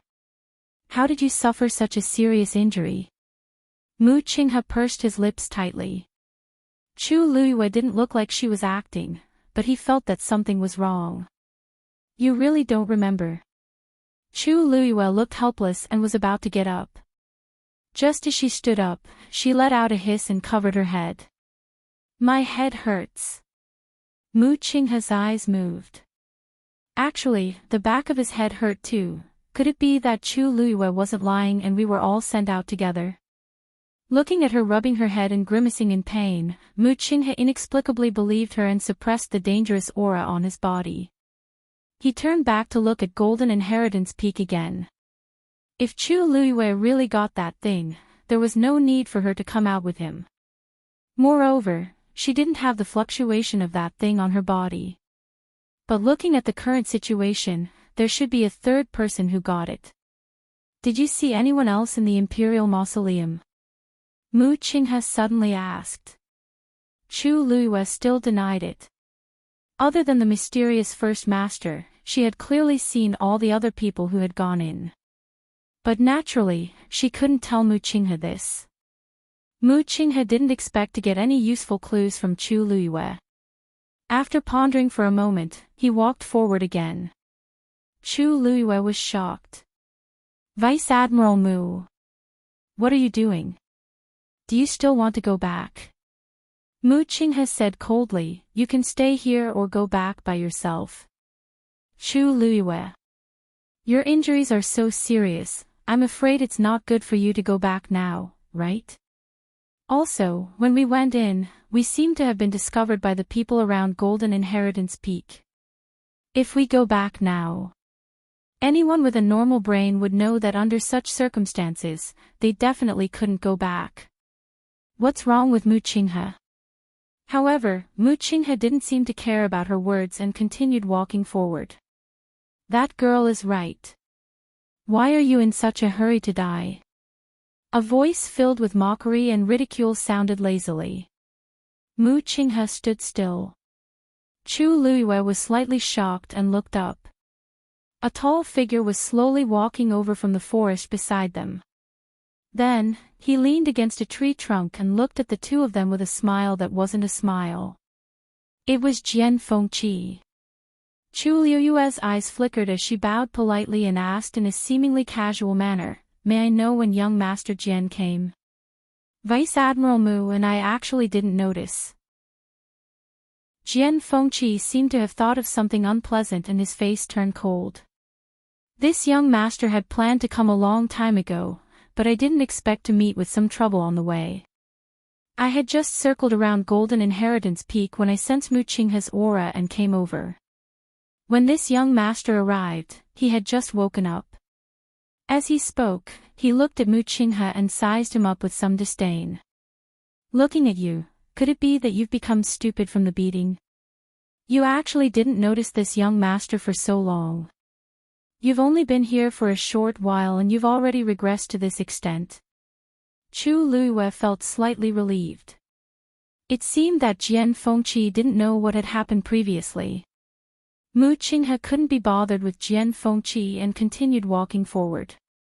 Jian Fengqi raised his sword-like eyebrows and looked at Chu Luiyue. If he doesn't want to say, then you can say it. What exactly are you doing in this trip? Jian Fengqi. Mu Qinghe gave him a warning look. Jian Fengqi shrugged and tactfully drew a line across his mouth to indicate that he would shut up. However, he immediately walked towards Chu Luiyue and said with a smile, "Miss Chu Luiyue, you seem to be injured as well. Young Miss Chu, you seem to be injured as well. Why don't I send you back? Don't worry, even if he dies, this young master will help to bring you back to the Tianling dynasty." Whoosh! A long sword suddenly pierced through the air towards them. Jian Fengqi easily dodged it. Mu Qinghe closed her eyes and finally turned around. "You'd better not fall into my hands next time." Jian Fengqi proudly raised his eyebrows at Chu Luiyue. Chu Luiyue was speechless. Why didn't she know that the relationship between these two people had become so good? Digression, I don't know if it's my illusion, but why did Jian Fengqi and Mu Qinghe become inexplicably gay? Mobile users, please browse and read. A better reading experience comes from iWa. Chapter 413. In the forest, the three of them walked forward in silence, and the atmosphere was inexplicably awkward. Mu Qinghe's face didn't look good from the start, and she looked like a moving human-shaped iceberg. Jian Fengqi was focused on thinking about how to get information from Mu Qinghe and Chu Luiyue. As for Chu Luiyue, she was trying to recall when the two of them had crossed paths. When exactly did it begin? In her previous life, her relationship with Jian Fengqi was definitely not good. She couldn't stand Jian Fengqi's unrestrained behavior, and Jian Fengqi laughed at her for being old-fashioned. In short, almost every time they met, it would end in an unpleasant mess. As for Mu Qinghe, he either followed her around or was handling military matters. He rarely interacted with anyone else, let alone Jian Fengqi. Sometimes, when Jian Fengqi was too arrogant, Mu Qinghe would take the initiative to ask to teach him a lesson. However, Chu Luiyue stopped him most of the time. It wasn't that she didn't want to do it, but she was purely worried that Mu Qinghe wouldn't be able to control himself and would kill him. Jian Fengqi had a high status, and it would be quite troublesome if he were to die. I didn't expect the two of them to become friends after I died for more than a year. It was also very obvious that they trusted each other. She was certain that the two of them had not communicated much before this. She wondered what had happened in the past year or so after her death. But Chu Luiyue thought about it again. I don't even know how Mu Qinghe betrayed me, so it's normal that I don't know about these things. Thinking of this, she lost interest as she curled her lips in self-mockery and threw this thought to the back of her head. Suddenly, Jian Fengqi thought of something and curiously asked, "Oh, right.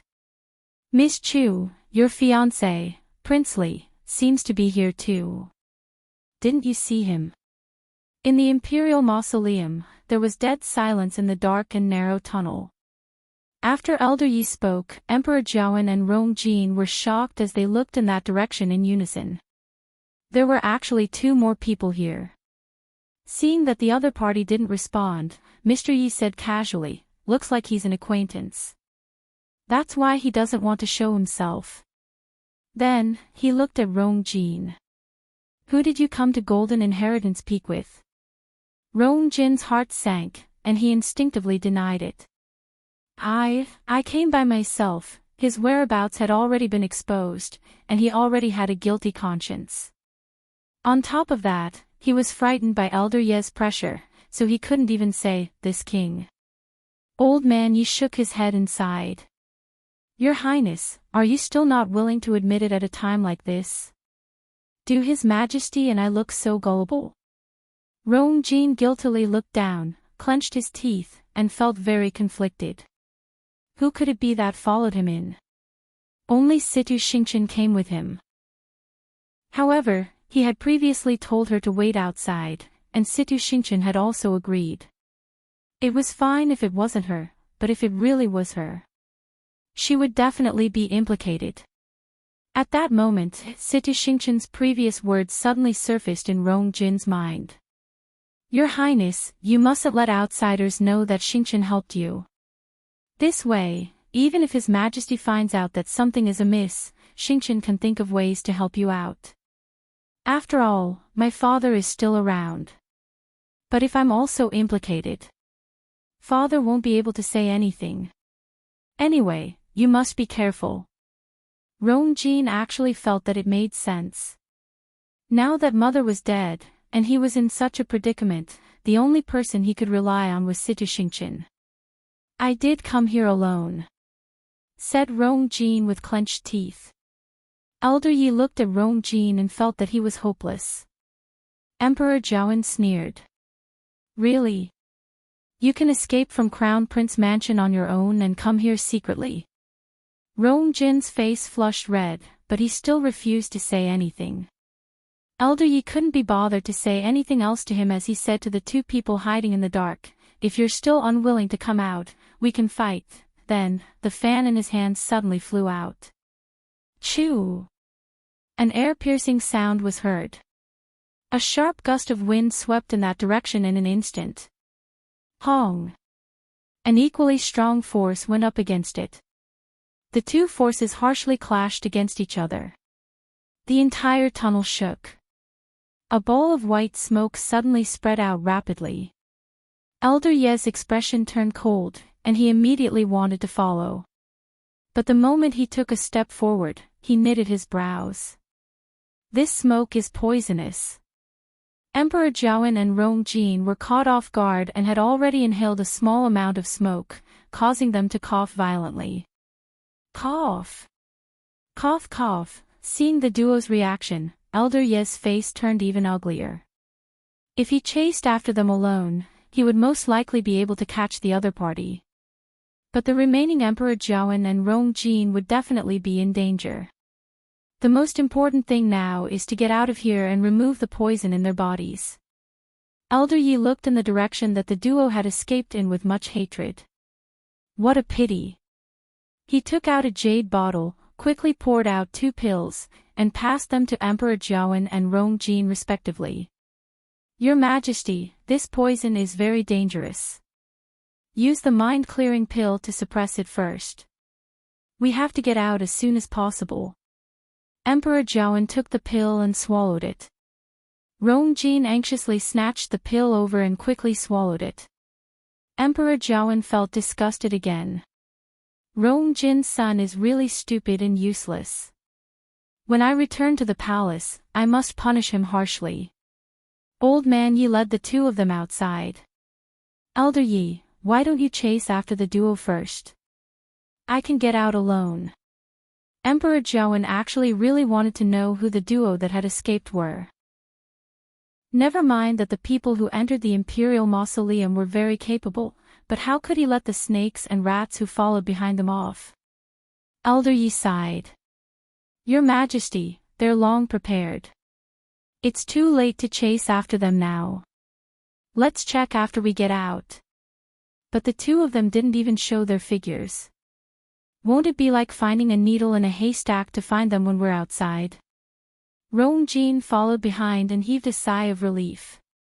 Elder Yi looked at Rong Jin with deep meaning. Not necessarily.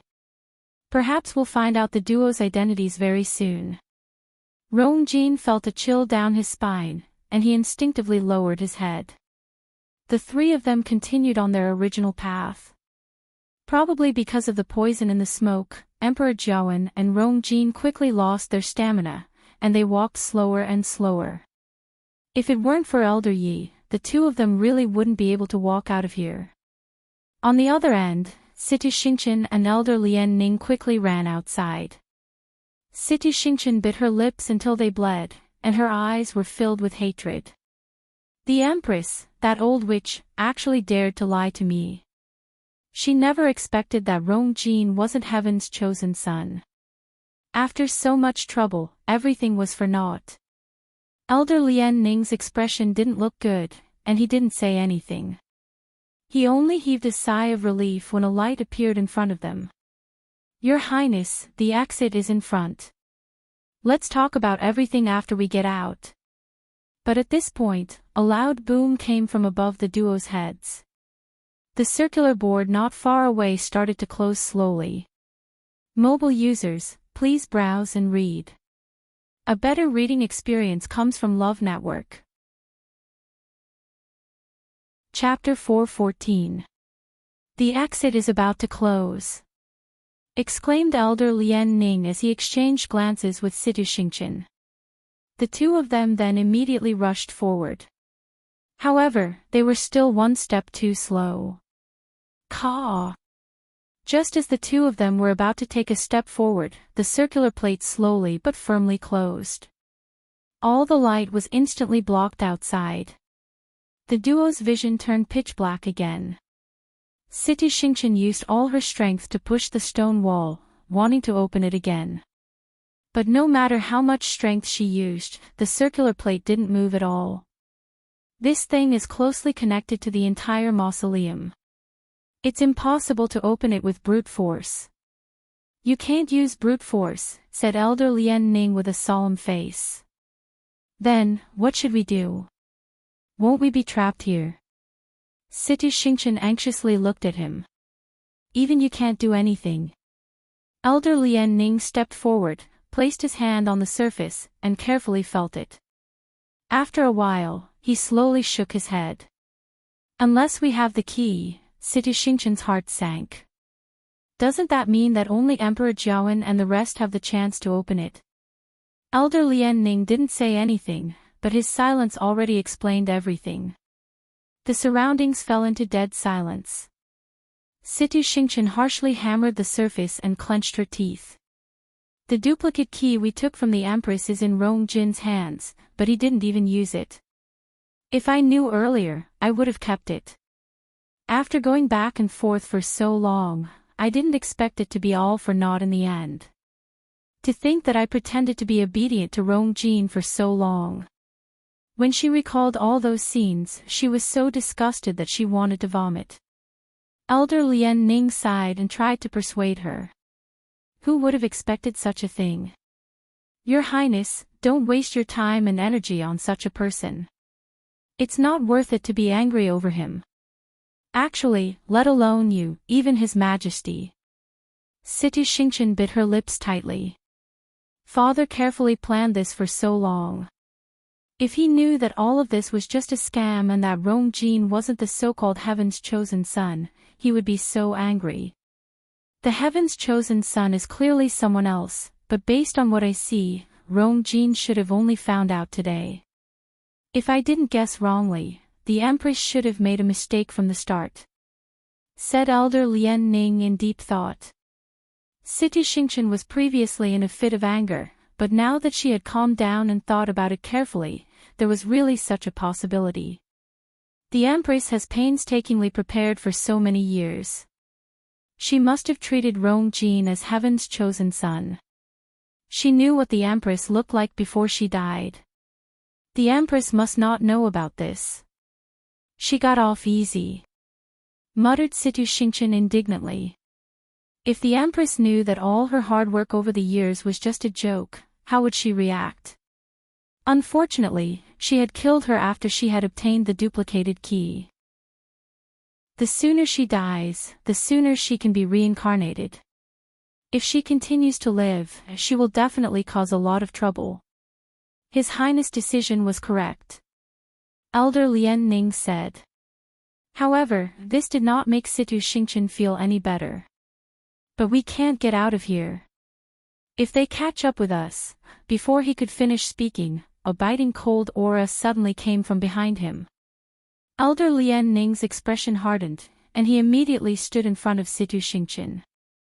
Counterattack at the same time. Boom!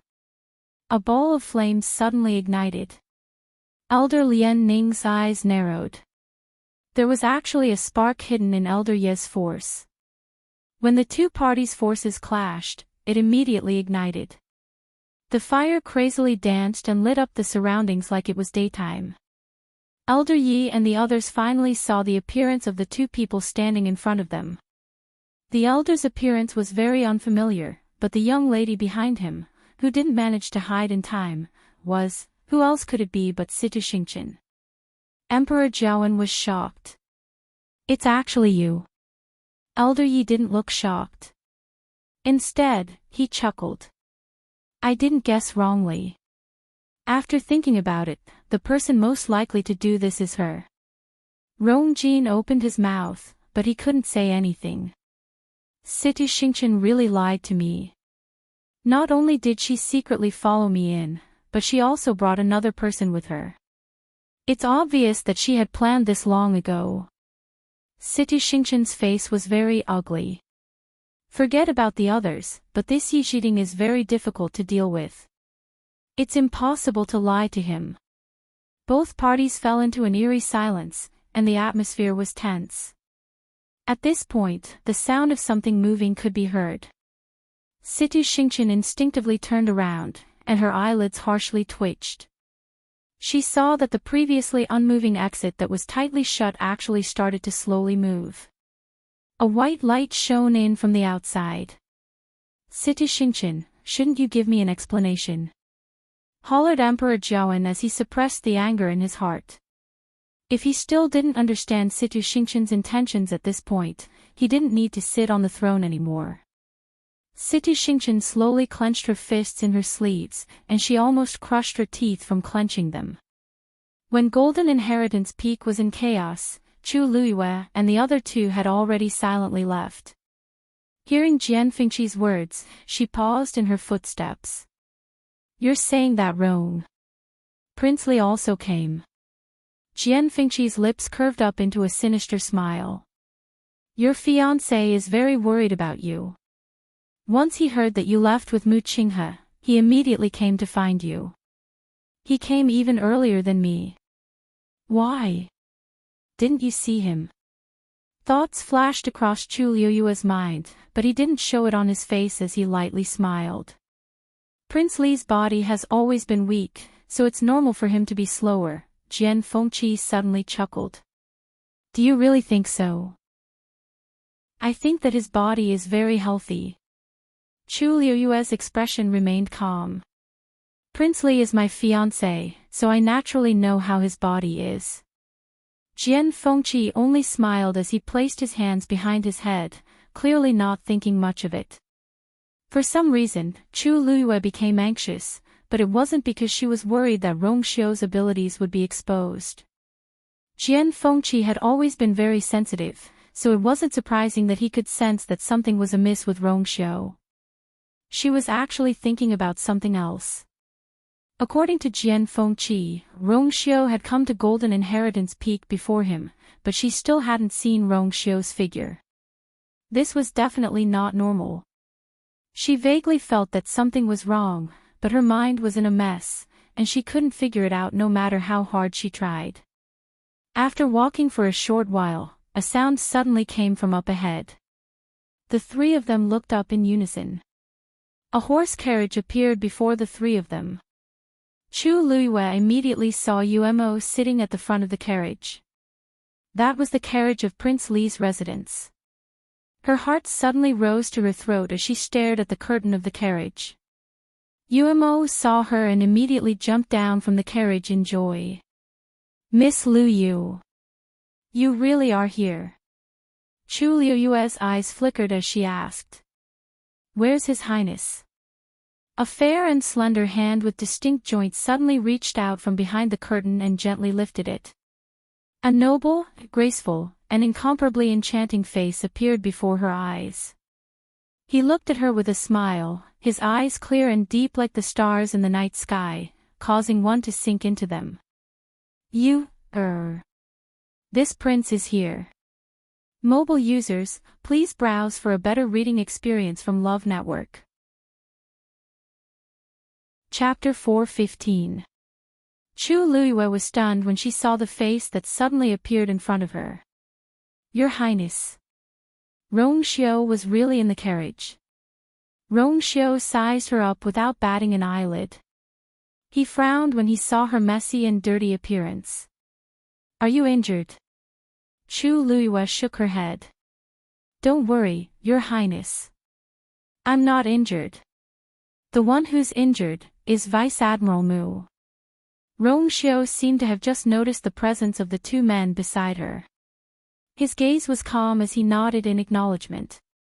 Vice Admiral Mu, young Master Jian.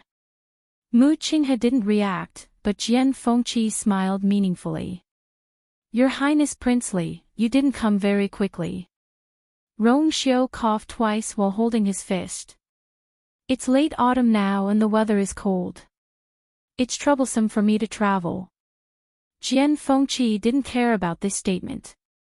Rong Xiu's body was clearly fine and he wasn't weak at all. If he wanted to come, he would have arrived long ago. It was strange. He thought that Rong Xiu would rush to Golden Inheritance Peak immediately when he saw how nervous he was. He didn't expect him to only arrive now. He didn't know what Rong Xiu was doing, however, there was no conflict of interest between them.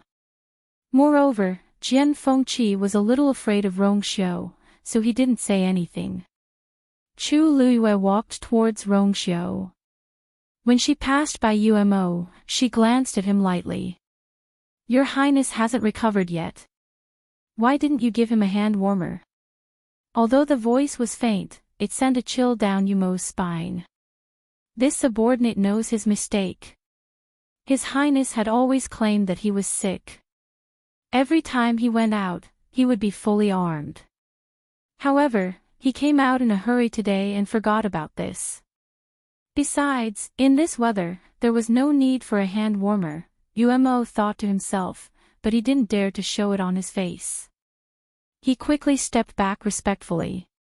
Chu Luiyue walked to the side of the carriage. How is His Highness? Rong Xiu coughed softly. It's fine. Chu Luiyue nodded in relief. That's good. If His Highness had relapsed because of looking for me, then you would feel very guilty. Jian Fengqi, who was standing behind them, was stunned when he heard their conversation. The corners of his mouth twitched. What are these two people doing? Everyone present could tell that Rong Xiu was pretending to be sick, but the two of them were acting so seriously. Weren't they too into the role? Rong Xiu stretched out his hand. Come up. Chu Luiyue gently nodded and placed his hand on the other's palm. With a light leap, they boarded the carriage. Rong Xiu then looked at Jian Fengqi and Mu Qinghe. This prince has been out for too long today. I'm not feeling well, so I'll take my leave first. Chu Luiyue, who had just sat down in the carriage, paused and quickly glanced at him. Rong Xiu didn't seem to intend to let Mu Qinghe and Jian Fengqi leave with him. Jian Fengqi's mouth twitched even more. What did you say? Are you going to leave both of us here? Rong Xiu raised his eyebrows and smiled gently. Young Master Jian and Vice Admiral Mu are of noble status. It's beneath your dignity to sit in this prince's carriage. This time, even Chu Luiyue couldn't bear to listen anymore. He covered his mouth and coughed. Your Highness, Vice Admiral Mu is injured. It's more convenient to bring him back. Rong Xiu's smile deepened. However, Chu Luiyue suddenly felt that the surrounding air had turned cold. If Vice Admiral Mu doesn't mind, then this prince would be more than happy to. Mu Qinghe, on the other hand, frowned and walked in another direction. Jian Fengqi was surprised and hurriedly followed. Hey, why are you leaving? Mu Qinghe's eyes seemed to be covered with a layer of frost as she walked forward without saying a word. Why are you acting so smug now? Before Jian Fengqi could finish speaking, he suddenly thought of something and stopped. Then, he rubbed his eyebrows helplessly. I really don't know what kind of sins this young master committed in his previous life to have met a master and servant pair like you in this one. Mu Qinghe paused and looked at him coldly. His eyes contained a shocking murderous intent. Even if I'm injured now, killing you is as easy as flipping my hand. Jian Fengqi immediately took a step back and stared at him warily. I'm telling you. I'm here to help you today. Don't bite the hand that feeds you. As soon as he finished speaking, Mu Qinghe suddenly raised his hand. A ball of green flame quickly flew out from his palm. It went straight for Jian Fengqi's face. Jian Fengqi immediately put his hands in front of him to block it. At the same time, a barrier flashed in front of him, blocking the green flame outside. Even so, he was still hit by the terrifying force and his feet sank deep into the ground. Jian Fengqi couldn't help but curse. You're serious? Didn't I just say, master and servant? Didn't I just say, bite the hand that feeds you? He didn't do it on purpose. What's more, how long ago was that? When was there a need to mind? What's more hateful is that this guy is already injured to this extent, but his combat strength is still so strong. Jian Fengqi didn't know how many times he sighed in his heart. This guy's years of training in the army weren't in vain. Once he makes a move, he's going to kill someone. Mu Qinghe's vision turned black. He staggered and almost fell to the ground. His body couldn't take the sudden use of his force because of his serious injuries. But he still clenched his teeth and walked forward with a pale face, letting the wounds on his body tear open and drip blood. Jian Fengqi followed him with a headache. Fine. It's a slip of the tongue. My fault. It would be inappropriate if he really angered Mu Qinghe to death. Seeing the two's figures gradually disappear, Rongxiu finally put down the curtain. Back to Prince Li's mansion. Yes. Umo replied and jumped back into the carriage, waving the long whip in his hand. Giddy up. The wheel started rolling, and the carriage went in another direction. Rongxiu retracted his gaze and saw Chu Luiyue sitting opposite him in a daze. His gaze deepened. You. After calling her twice, Chu Luiyue finally came back to her senses. What's wrong? Rongxiu's expression remained calm as he lightly asked, Why? What are you thinking about? Nothing. Chu Luiyue shook her head and looked away. In fact, when she saw Jian Fengqi and Mu Qinghe arguing, she suddenly remembered something. Mu Qinghe didn't take the carriage. As for the reason, in fact, it was because there was once when they traveled together and took two carriages for convenience. In the end, they were ambushed halfway. Mu Qinghe was in the other carriage, so he couldn't rush to her side immediately. At that time, she was only slightly injured, but Mu Qinghe knelt outside the palace for a day and a night to confess his sins. Since then, he didn't take the carriage anymore. Rongxiu suddenly held her hand. Chu Luiyue was startled and looked up at Rongxiu. The two looked at each other. Her heart skipped a beat, and she slowly said, Actually, I was thinking, Your Highness. Why did you come so late today?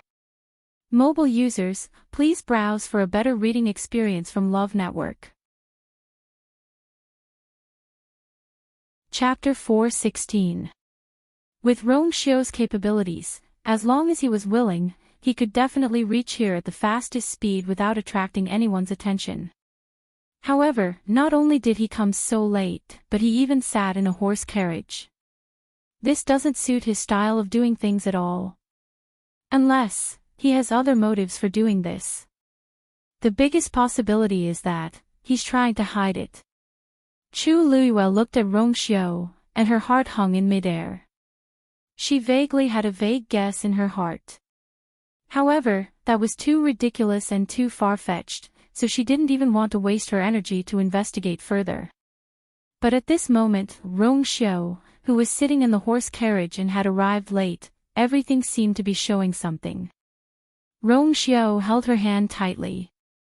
I was delayed by some matters. Chu Luiyue raised her brows. Oh. What matters? The Empress died, Rongxiu said calmly. The Empress has passed away. Chu Luiyue was stunned. The Empress is actually dead. When did this happen? The news spread out today, but the exact time hasn't been confirmed. Lord Chu Ning is currently handling this matter in the palace, and Father seems to have ordered for the news to be sealed. However, for some reason, the news still leaked out in the imperial city. Hearing that Chu Ning was in charge of this matter, Chu Luiyue knitted her brows even tighter. Emperor Zhaoan hated the Empress to the core, and Chu Luiyue believed that he definitely wanted the Empress dead. However, it definitely shouldn't be now. Besides, the Empress was the mother of the country after all. Her sudden passing would definitely cause a huge commotion. Chu Ning had previously investigated Heptagon Alley, and he was already involved. If anything happened to the Empress's matter, I'm afraid, Your Highness, do you know who leaked the news? Rongxiu shook his head. The Empress's palace has always been heavily guarded, so many people know about this. There are many people, and it won't be easy to find out in such a short period of time. I've already sent people to suppress the news, but it won't drag on for long. Chu Luiyue nodded in understanding. There was no such thing as an impenetrable wall in this world, let alone such shocking news. Why did the Empress leave so suddenly? Emperor Zhaoan put her under house arrest to prevent her from doing anything overboard. On the other hand, he wanted to keep her alive. There were many things that had yet to be investigated, but she had suddenly died. It was really strange. It seems, it has something to do with third brother. Rongxiu's expression was subtle. It is said that he was the last person to see the Empress. Not long after he left, the Empress died. Chu Luiyue narrowed his eyes. Does Your Highness mean that someone wants to frame His Highness? Rongxiu's thin lips curved slightly, and there seemed to be a galaxy swaying in his deep eyes. You has always understood me the best. Chu Luiyue suddenly tilted his head and asked with great interest. Then does Your Highness know what I'm thinking right now? Rongxiu narrowed his eyes. Chu Luiyue held his hand and leaned forward. The two of them were very close, and they could hear each other's breathing. She could even see her small figure reflected in Rongxiu's eyes. Mu Qinghe brought me to Golden Air Peak's Imperial Mausoleum today. Guess who I met inside, Rongjin. Rongxiu smiled and wasn't surprised. He did leave Crown Prince Mansion today. Chu Luiyue wasn't surprised that Rongxiu knew about this. After experiencing so many things, she had long realized that Rongxiu was even more mysterious and powerful than she thought. But do you know why he came to the Imperial Mausoleum? Because he thought he was heaven's chosen son. When Chu Luiyue said the last few words, she slowed down. Actually, he knew about this long ago, but he came to the Imperial Mausoleum today. At first, I didn't understand why, but I understood when I heard you say that the Empress had passed away. I think Rongjin suddenly found out something after the Empress died, so he didn't hesitate to go against His Majesty's orders and secretly came here. But, according to my observations, he's heaven's chosen son, and he doesn't seem like much. On the other hand, the other person I met. He's very familiar with the Imperial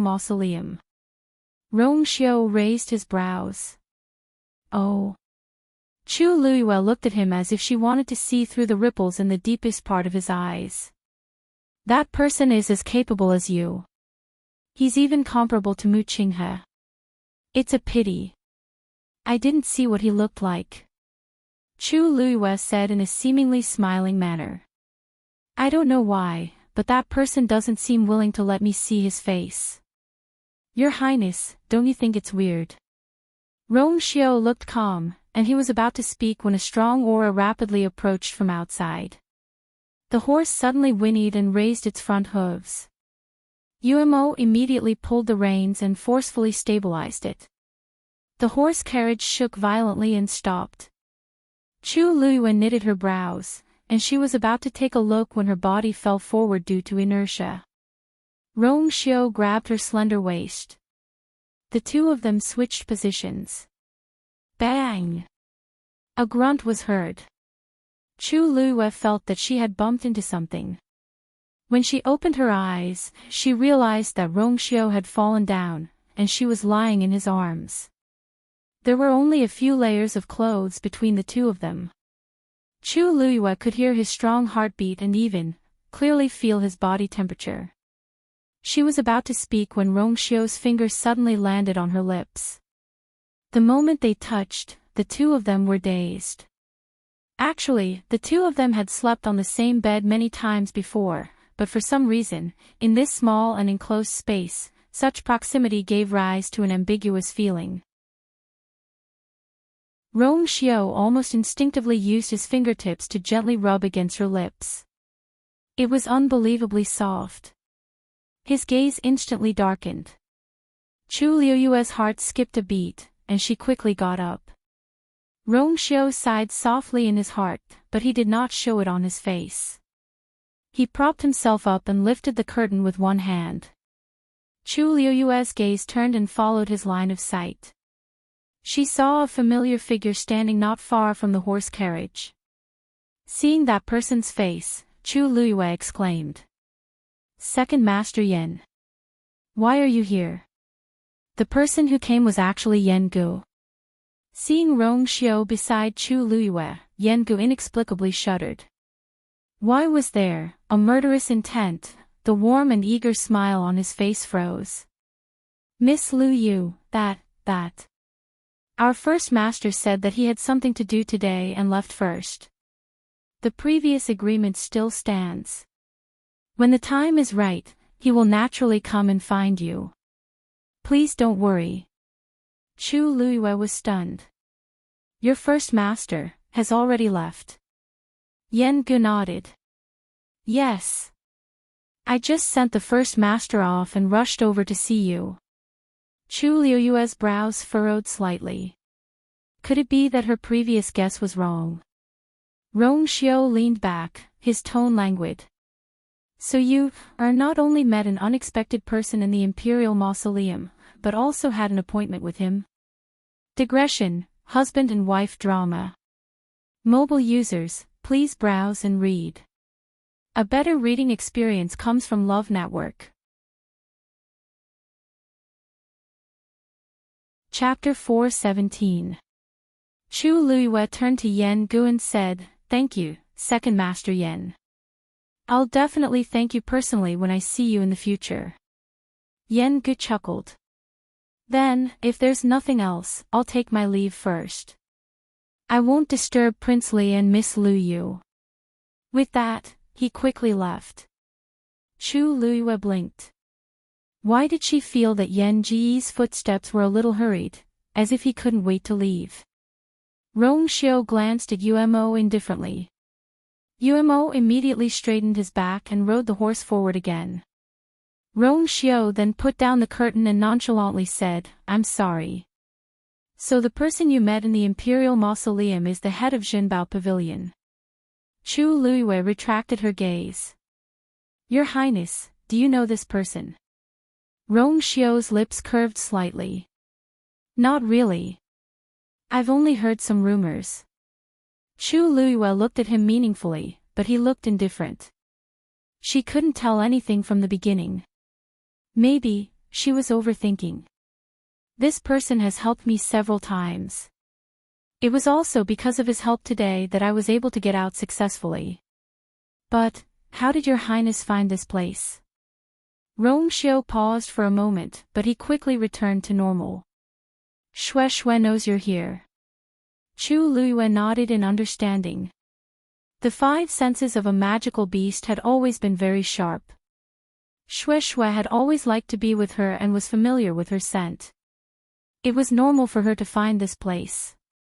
I haven't seen Xue Xue for a long time. Why did Mu Qinghe bring you here? Rongxiu asked. Chu Luiyue pondered for a moment and shook her head.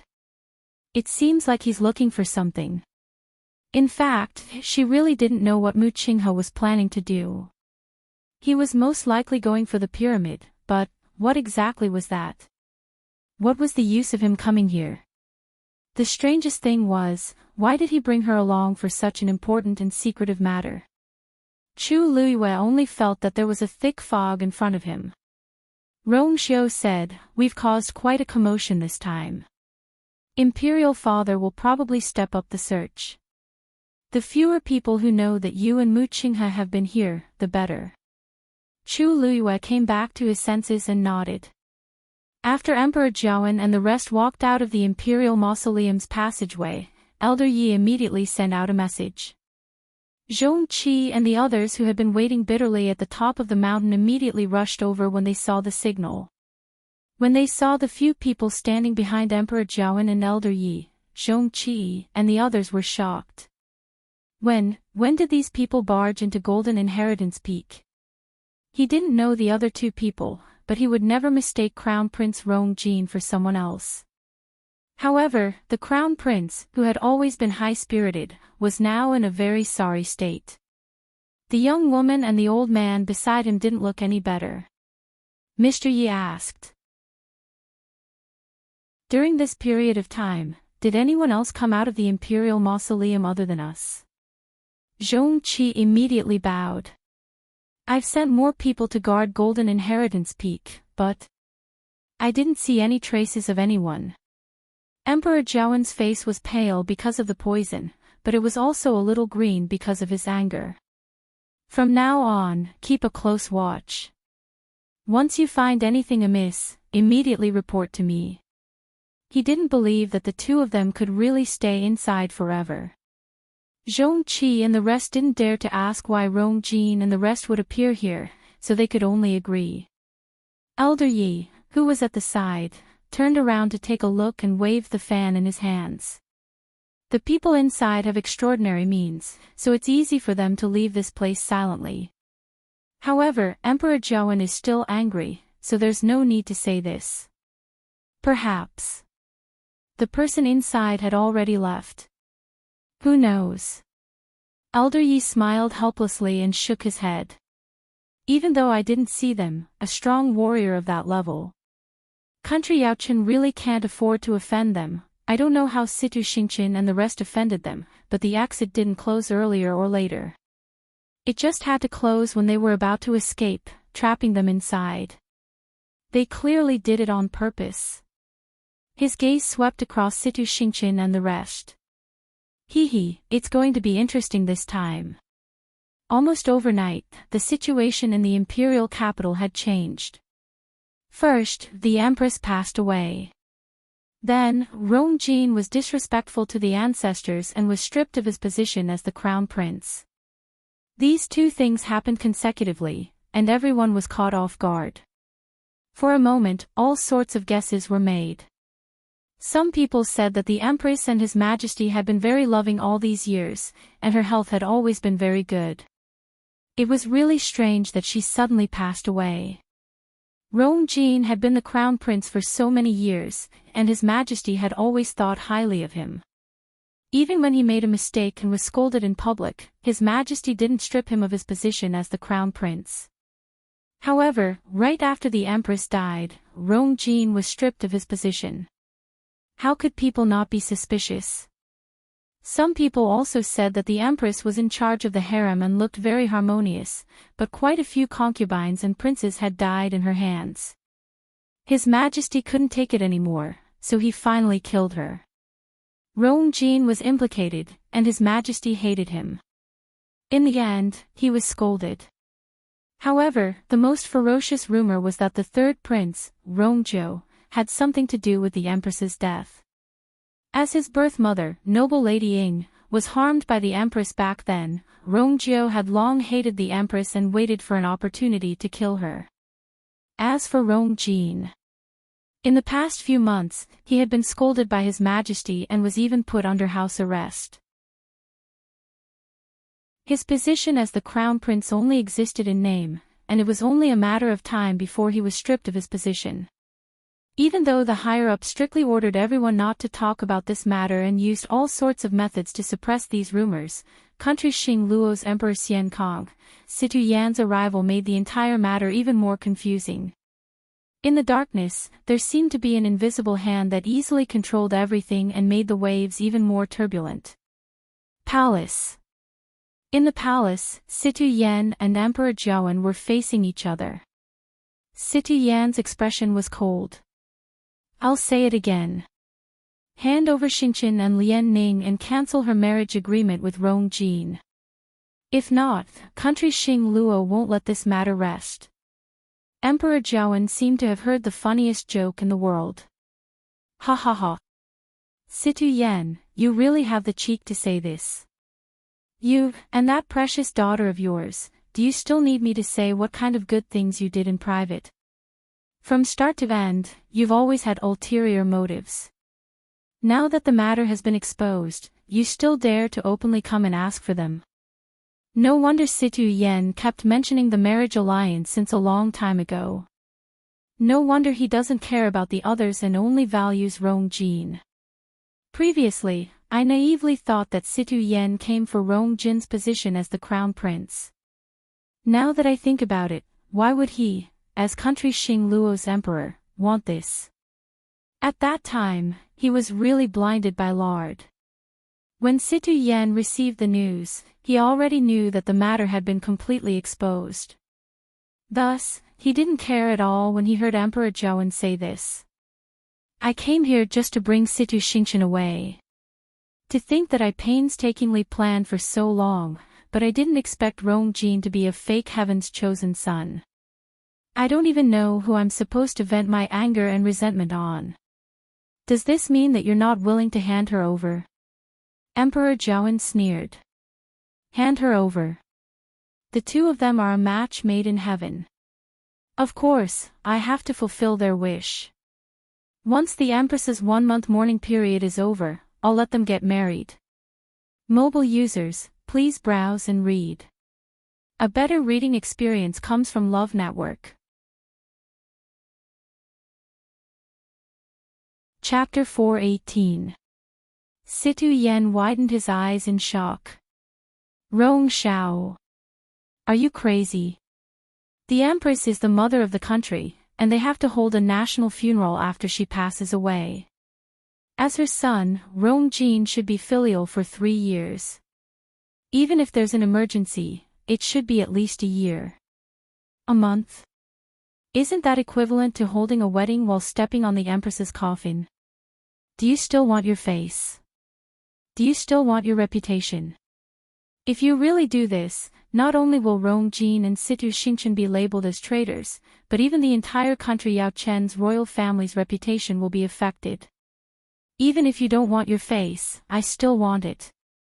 Since he already knew that Rongjin wasn't the real heaven's chosen son, why would he agree to continue with the marriage agreement? Situ Xingqian was the apple of his eye, and she was the daughter that he doted on the most. How could she marry a useless crown prince like Rongjin? Wouldn't her entire life be over?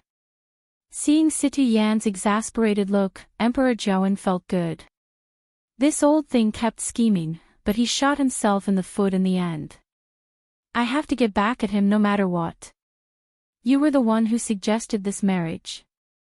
Are you going to break it now?" Situ Yan was so angry that his liver hurt. "So what if I break it? If we break the marriage agreement right after Rongjin got into trouble, people will definitely criticize us. Even so, it's better than Situ Xingqian's entire life." Emperor Zhaoan leaned against the chair. The things that had happened during this period of time had exhausted him, but now that he saw Situ Yen being angered to such an extent, his mood finally eased a little. There's no room for discussion. The marriage agreement will continue. Situ Xingchen will get married in the imperial city a month later. Don't worry, Rongjin is my son after all.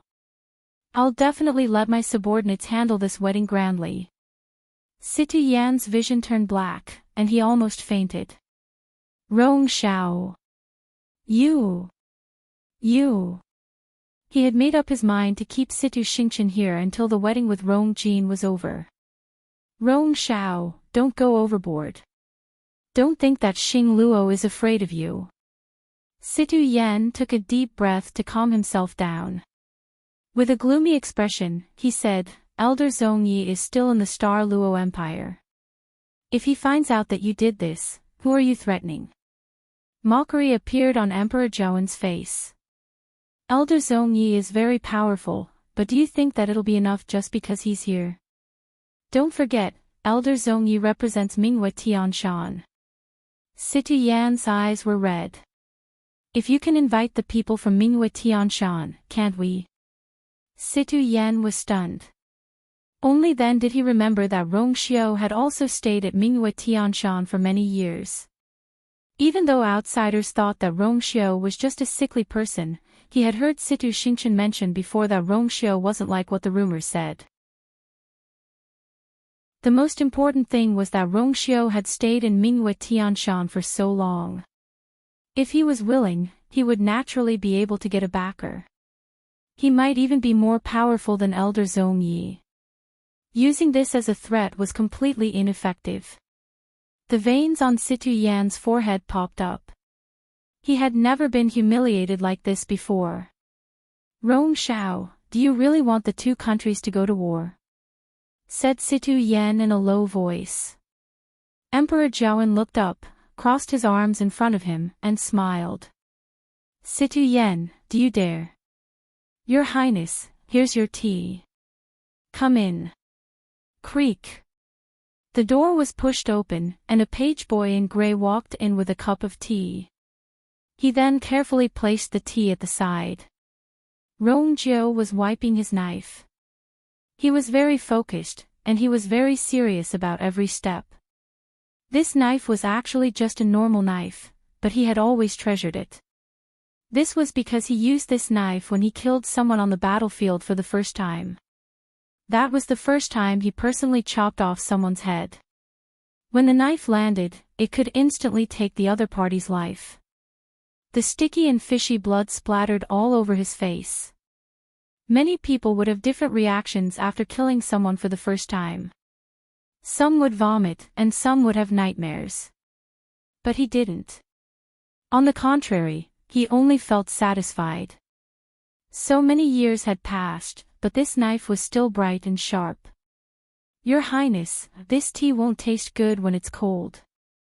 Reminded the page boy respectfully. Rong Jiao paused in his actions and glanced at him. Please enjoy. I'll take my leave first. After he finished speaking, the servant silently left and closed the door. Rong Jiao's gaze landed on the cup of tea. He put the knife in his hand to the side, picked up the tea, got up, walked to a bonsai, and poured the tea into it.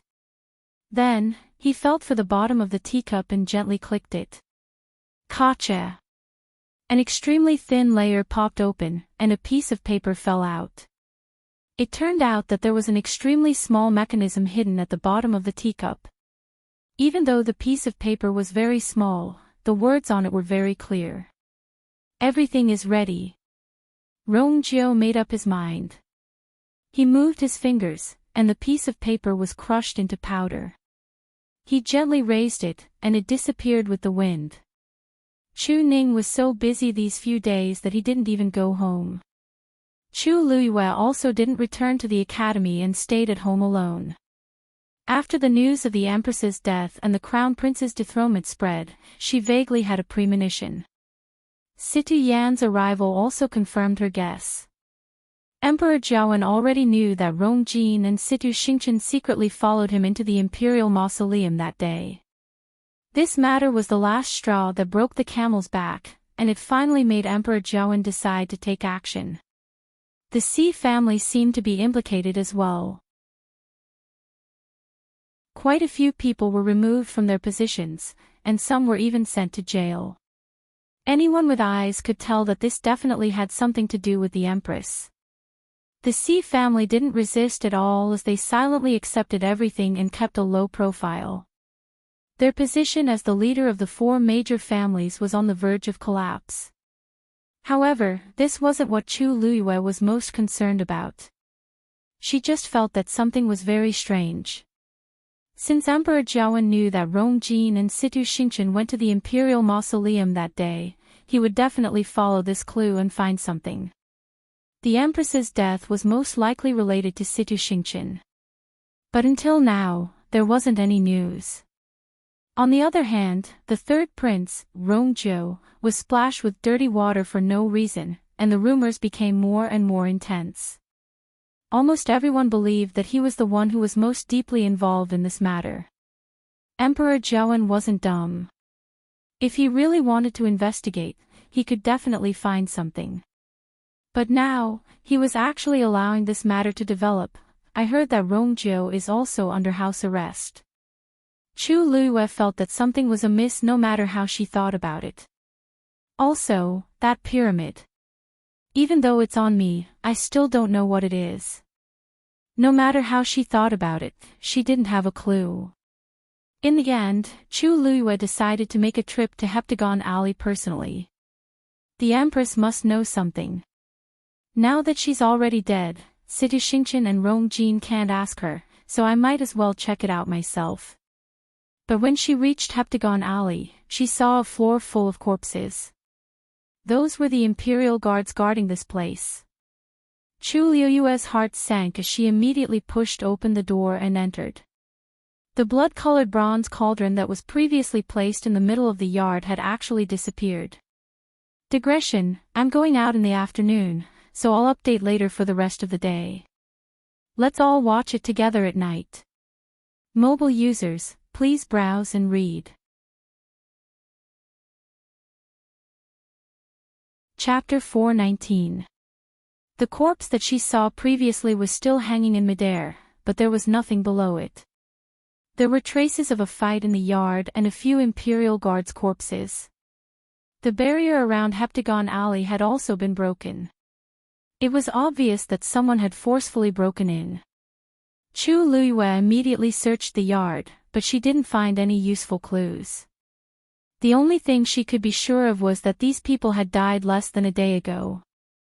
No matter if it was outside or inside, these dead Imperial Guards didn't have many wounds on their bodies. All of them had their necks slit, and they were killed in one hit. This was clearly a one-sided massacre. Chu Luiyue carefully checked their corpses and gradually knitted her brows. It seemed like the Imperial Guards didn't even have time to retaliate. Even though these people weren't the best, they were all well-trained. To be able to kill so many people at the same time and not even give them a chance to spread the news, it was either that the other party had a lot of people or they were very strong. Chu Luiyue was more inclined to the latter. The imperial city had been heavily guarded recently. If so many people really came, the commotion from both parties' fight would have spread out long ago. It wouldn't be like now, where there were corpses everywhere, but nobody knew about it. If she didn't coincidentally rush over today, she didn't know when this situation would have been discovered. Chu Luiyue thought for a moment and went straight to the palace. The palace was heavily guarded, but thankfully, Chu Luiyue and Rong Xiao had a marriage agreement. As Prince Li's future princess consort, the palace maids naturally let her in. Chu Luiyue didn't go to find Emperor Zhou. Instead, she went straight to the Empress's bedroom. On the way, she acutely felt that the atmosphere in the palace was very stiff and strange. Everyone had become very careful. It was obvious that the Empress and Rong Jin's matter made them jittery. Halfway there, Chu Luiyue bumped into a group of people. The person in front was Chu Ning. After not seeing him for a few days, he looked much more haggard and tired. It was obvious that he had been very worried during this period. Father. Chu Luiyue quickly stepped forward. Hearing this familiar voice, Chu Ning immediately looked up and saw Chu Luiyue. His eyes flashed with surprise, but then he frowned. Why are you here? Chu Luiyue walked up to him. Father, I have something important to tell you. Chu Ning looked at her expression and suddenly felt a sense of unease in his heart. You had always been very sensible. If it was not an urgent matter, she would absolutely not run to the palace to look for him at this time. He whispered a few words to the people behind him, then led Chu Luiyue to the side. What happened? Chu Luiyue pursed her lips. Father, the imperial guards in charge of guarding Heptagon Alley have all been killed. As for the bronze cauldron in the Heptagon Alley, it has already been stolen and its whereabouts are unknown. What? Chu Ning's face was filled with shock. He expected that something bad must have happened, but he didn't expect that. When did this happen? Chu Luiyue briefly explained the matter. Chu Ning's expression became more and more unsightly. In other words, we still don't know who did it. And there are no clues at all. Chu Luiyue gently nodded. I know that His Majesty places great importance on the Heptagon Alley, and it just so happens that you have been in charge of it recently, so I immediately rushed over after the incident. Chu Ning's face seemed to have condensed a layer of frost. These few days, he had been busy in the palace dealing with the Empress's matters, so he temporarily put the Heptagon Alley matter aside and handed it over to his subordinates to handle. But he didn't expect that such a thing would happen. Even if His Majesty ordered him to stay in the palace and solve the problem here first, he couldn't absolve himself from the blame. All right, I understand. I will report to His Majesty now. Chu Ning quickly made a decision. His Majesty would find out about this matter sooner or later. Even if he would be punished, he had to take the initiative to face it. You go back first, Chu Luiyue shook her head. I'll go with you, father. I am the first person to discover this matter, so there is no reason for me not to go. Chu Ning was a little hesitant. This matter involves a lot of things, and I don't want you to be dragged into it. According to his investigations these few days, he had already faintly felt that the Empress should have played a big game when she was alive. Although she was now dead, the matter was far from over. Especially now, the bronze cauldron in the Heptagon Alley had mysteriously disappeared. No matter how he looked at it, he hoped that you could stay out of this matter. Chu Luiyue's lips curved. From the moment I went to the Heptagon Alley, it was already difficult for me to get away easily. But father, don't worry, I know what to do. I know what to do and what not to do.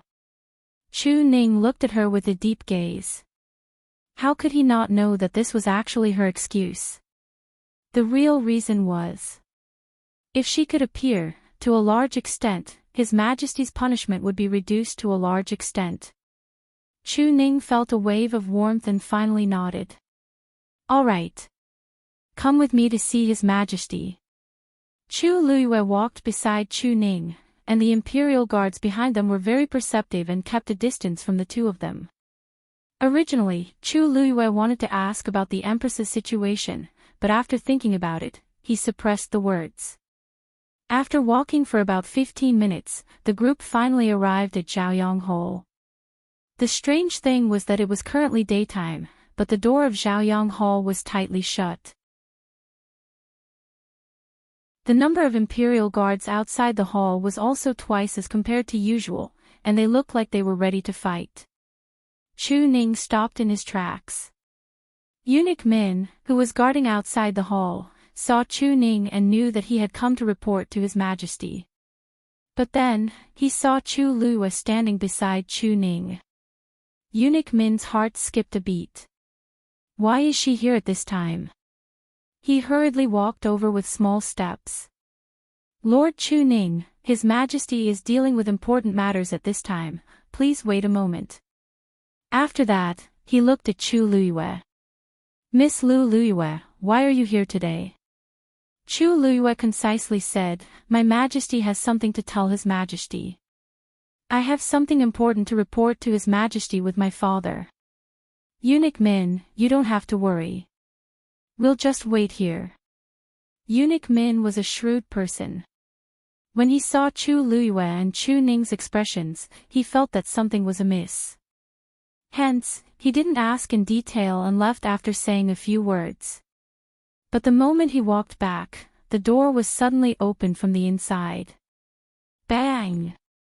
A middle-aged man in a black brocade robe walked out from within. His face was very gloomy, and he exuded an imposing aura that prevented strangers from getting close. When Eunuch Min saw him, he immediately respectfully took a step back. However, that man didn't care about him at all and just walked out with big strides. Looking at that face, Chu Luyue slightly narrowed her eyes. This face looks a little familiar. Suddenly, her eyes lit up. This man is 50% similar to Situ Xingqian. Mobile users, please browse for a better reading experience from Love Network.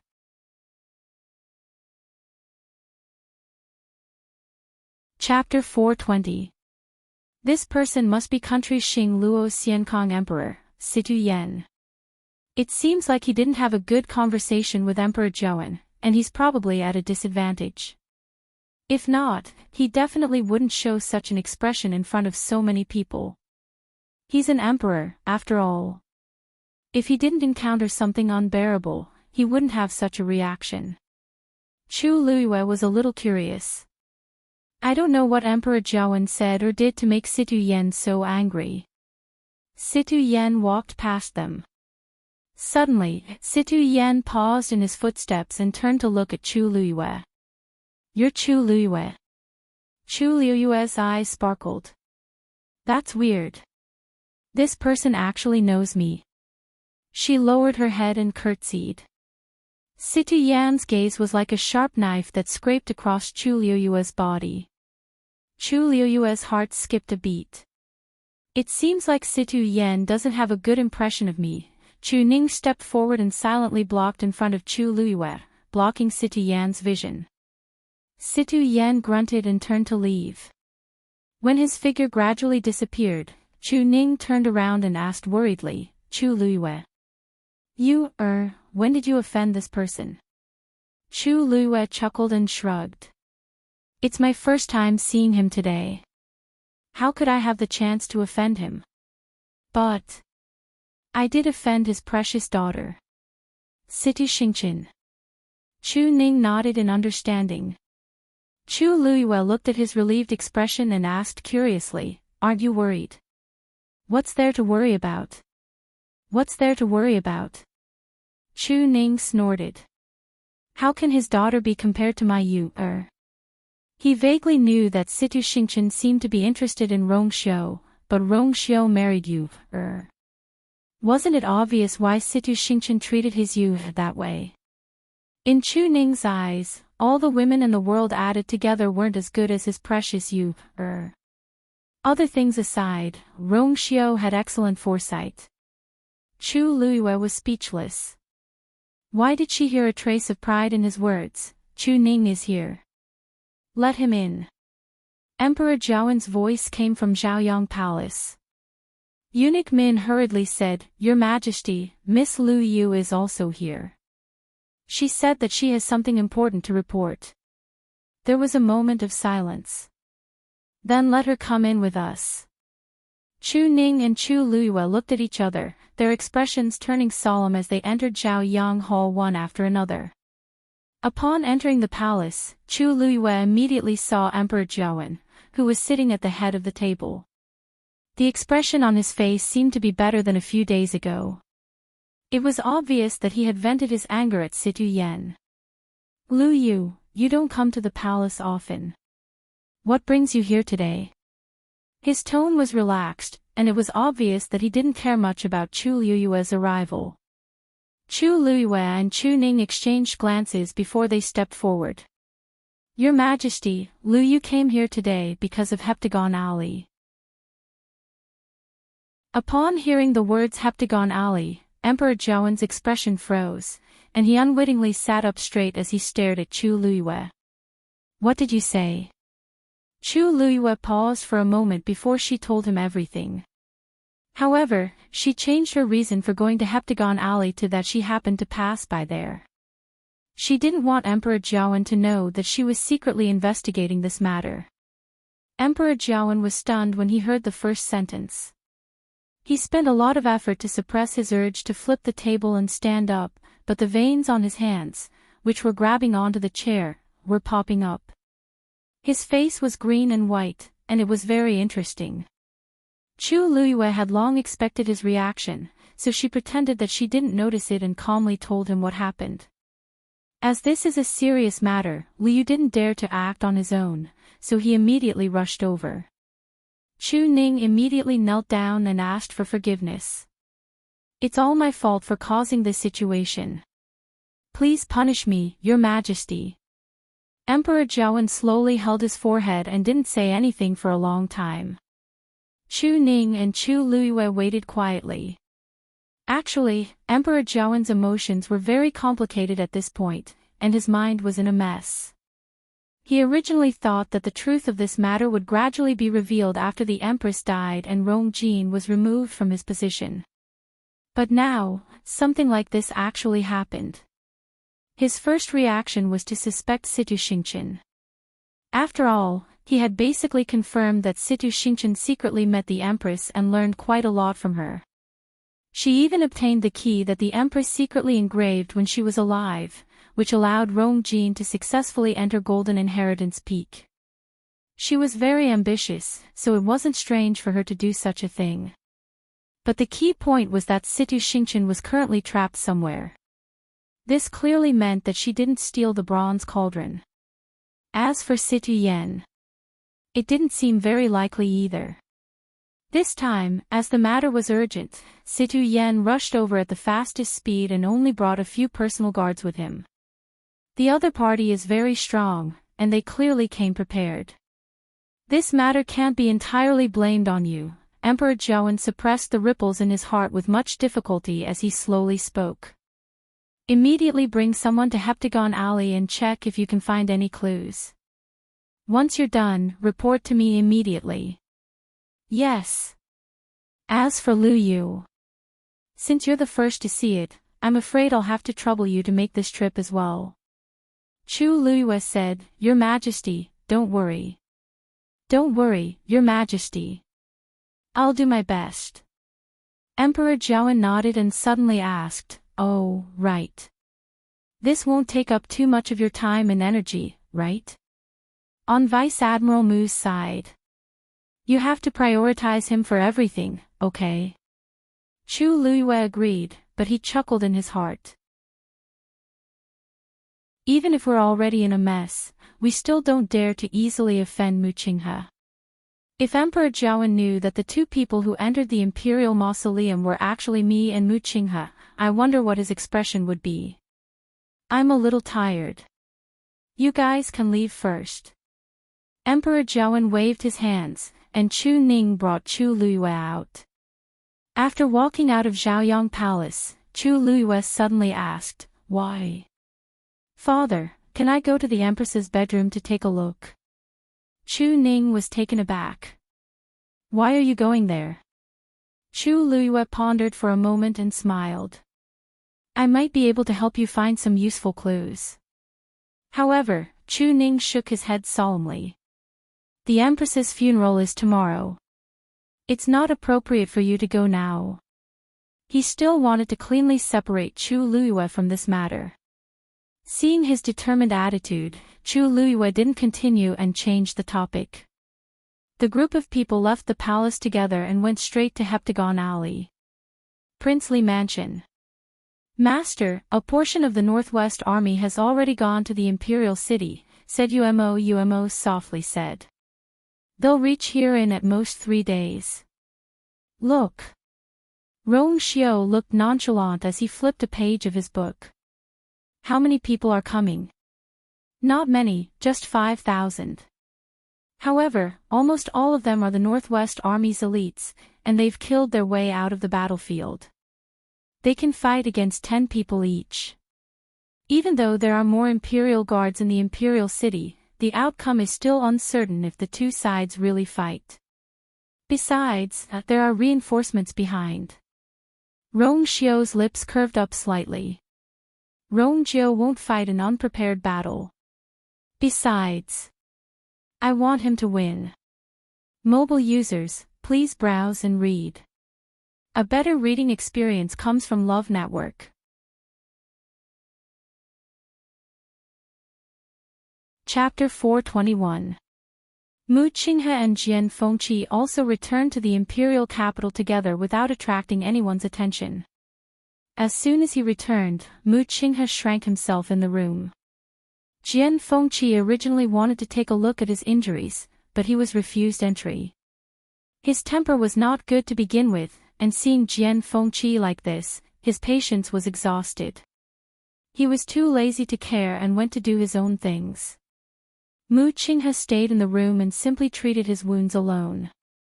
There was no expression on his face, and he looked like a piece of wood.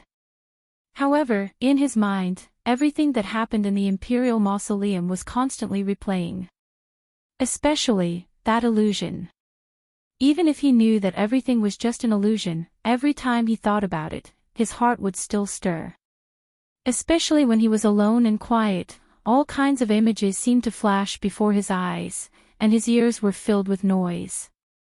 Mu Qinghe closed his eyes in annoyance, but found that that person's face was becoming clearer and clearer. She still had a smile on her face. Qinghe, why did you call this consort?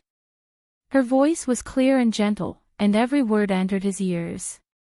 Mu Qinghe's heart seemed to be poked by something, and it was extremely sour. But soon, the smile on her face disappeared, and it was replaced by shock and disbelief. Qinghe, you betrayed this consort. The bright starlight in her eyes gradually dissipated, and endless disappointment and sorrow surged. Mu Qinghe suddenly opened his eyes. In a short time, he was actually covered in cold sweat. The sweat and blood mixed together, and it was painful. He stood up, planning to clean himself up first. However, just as he took a step, his expression suddenly changed, and he stopped. A bronze mirror flew out from his body. He was blocking his way out. An endless sea of blood surged. A terrifying aura came, covering the sky and earth. Mu Qinghe's body swayed, and he knelt on the ground. An intense bone-piercing pain came from his heart. He grabbed the clothes in front of his chest tightly, desperately pressing down, but it could not alleviate the pain even a little. Where is it? A cold and majestic voice came from within. Mu Qinghe clenched his teeth, sweat dripping from his forehead, and his lips trembling, pale. This subordinate is incompetent, unable to snatch the thing, trash. The pain that was several times more intense instantly swept through his entire body. Mu Qinghe finally could not help but groan, and he spat out a mouthful of blood, and fell to the ground. This time, he could not even speak a complete sentence. But you can't even do one thing that I asked you to do. Mu Qinghe, when did your abilities deteriorate so much? Or, did you do it on purpose? This subordinate did not. Mu Qinghe's body trembled as he spat out these words with much difficulty. Just with this sentence alone, he had used up all his remaining strength. You've been outside for long enough. If you don't come back soon, you'll definitely arouse suspicion. So, you must return as possible. Even though Mu Qinghe was in extreme pain, he still heard this sentence clearly. But that thing, since you don't have the ability to snatch it, staying here is just a waste of time. You don't have to care about this anymore. Mu Qinghe's lips trembled. No, he had fought so hard to get this opportunity, how could he just let it go like this? This subordinate knows that it was snatched away by a mysterious person. What mysterious person? Mu Qinghe's words had obviously attracted the other party's attention. That person, this subordinate, did not see that person's appearance, but, if I see him again, I will definitely recognize him, his aura. Mu Qinghe stammered out a sentence. Please let this subordinate continue. This subordinate will not let you down. At the end, Mu Qinghe was so weak that even his voice could not be heard clearly. But these words were obviously useful. In that case, I will give you a few more days. If there is no progress, you know the consequences. With that, the bronze mirror quickly disappeared. In the room, only Mu Qinghe was left. He was lying on the ground. His clothes were soaked, and he looked extremely embarrassed. A green shadow appeared beside him. It was Hong Yao. It moved to Mu Qinghe's side and rubbed against his face before burying its head in his chest again. It had always been arrogant and noisy, wanting to disturb the world. But at this time, it was unusually quiet, quietly accompanying Mu Qinghe. I'm fine, Mu Qinghe whispered. Hong Yao's wings moved. It looked up at him, wanting to say something, but stopped. But in the end, it said nothing. Chu Luiyue returned to Heptagon Alley with Chu Ning, but this time, they still did not find anything. When it was over, it was already late, so Chu Ning asked her to go home. Chu Luiyue knew that he had to go back and continue the investigation, but it was really inappropriate for her to follow him, so she did not insist. The night was dark, and the bright moon hung high in the sky. Chu Luiyue sat cross-legged in her room, absorbing the heaven and earth force around her. After breaking through to rank 3 in the Imperial Mausoleum, her strength had obviously improved a lot. But because the advancement was too sudden, she was worried that it would cause her foundation to be unstable, so she focused on cultivating again. Sensing that the aura in her body had stabilized, Chu Luiyue could not help but look at her palm. After the upgrade of the Yuan Meridian, the speed at which she absorbed the heaven and earth force had obviously increased. This would obviously be of great benefit to her future cultivation. What she lacked the most now was time. It turned out that she wanted to wait until she had recovered enough strength before going to the Tianling dynasty to seek revenge on those people. But she did not expect that she would go as a rank 3 warrior. With her level and strength, there would be a lot of trouble when she went there. Suddenly, there was a fluctuation in her dantian. Mobile users, please browse and read. A better reading experience comes from the Love Network.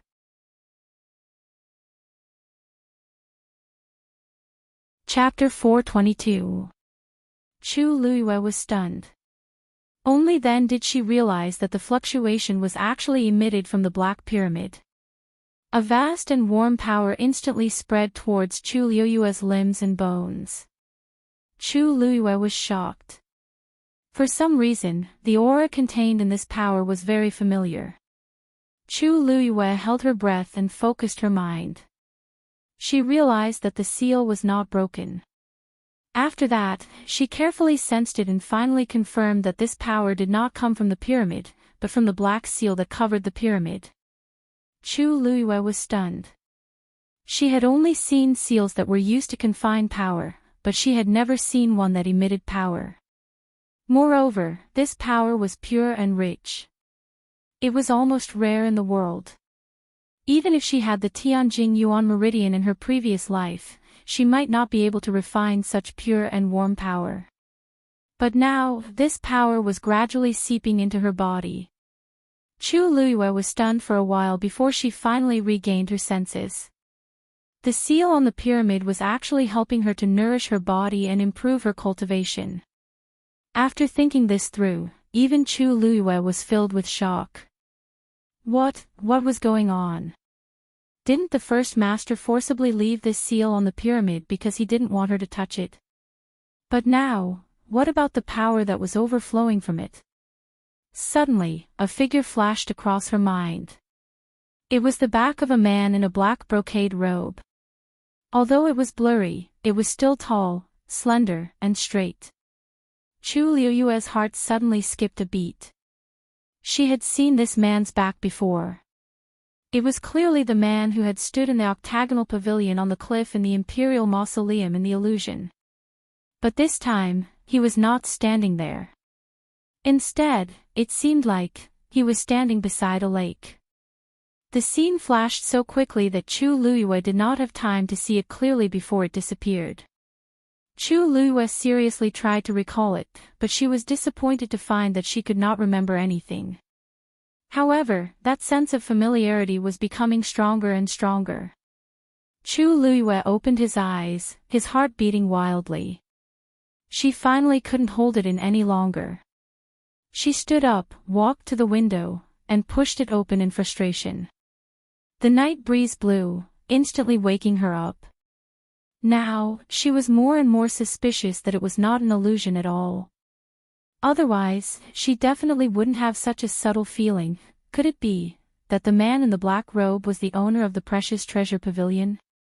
Chu Liyue frowned. If that was the case, then why didn't she have any impression of this person?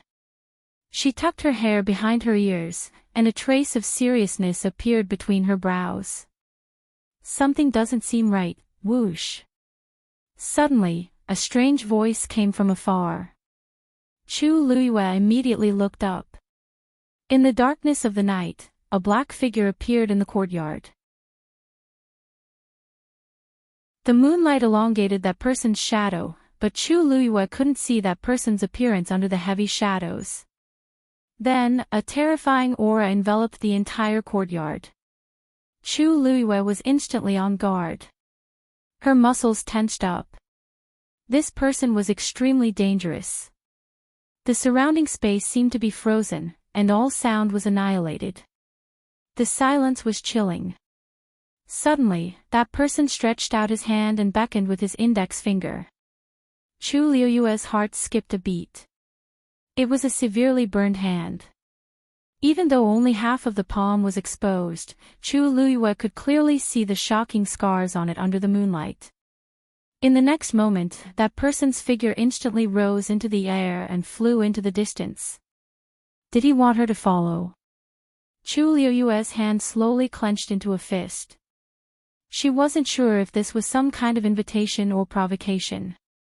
But no matter what, that person clearly knew her identity. And he came with a purpose. Just as that person's figure was about to disappear, Chu Liyue saw that person suddenly turn around. This time, that person stretched out his hand again and made a gesture. Chu Liyue's eyes suddenly widened. Because that gesture was a secret code that only the 13 Yu guards knew. Palace, Blessing Palace. This was Rong Jin's residence in the palace. After he turned 20, he moved to Crown Prince Mansion outside the palace and rarely came back here. Because of this, Blessing Palace was more deserted than other places, and not many people came here. But at this point, almost nobody knew that the deposed Crown Prince, Rong Jin, was locked up here.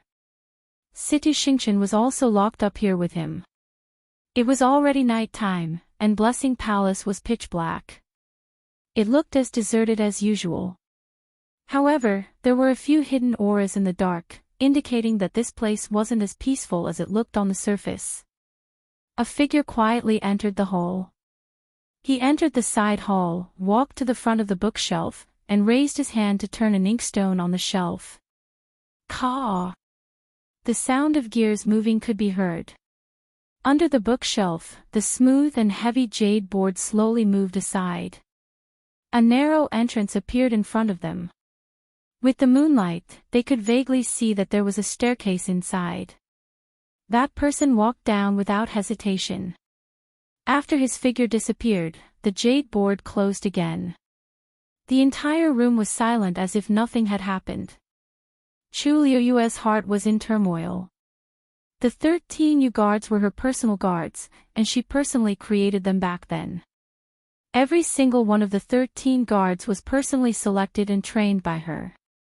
Unlike Mu Qinghe who controlled the military, the 13 Yu guards had no connections with any forces in the imperial court. They were more like her secret knife. Wherever she pointed, they would cut through all the thorns for her. The most important thing was that she was their only direct master. At any time, at any place, under any circumstances, they would only listen to her orders. Even her father had no right to interfere. When she was in a desperate situation back then, the 13 guards weren't by her side. All the signals she sent for help were also ignored. Until her death, she didn't see any of them again. After meeting Mu Qinghe, she had a guess in her heart. Did the 13 guards betray her back then? She didn't dare to think about it. Every time she thought of this, she would automatically skip it as if she was actively avoiding something. Therefore, only God knew how shocked she was when she saw that familiar hand gesture. Chu Liuyue's entire body seemed to be frozen. All the blood in her body stopped flowing, and only her heart was beating wildly. Thump. Thump. Thump. Thump. Thump. Thump. Thump. Thump.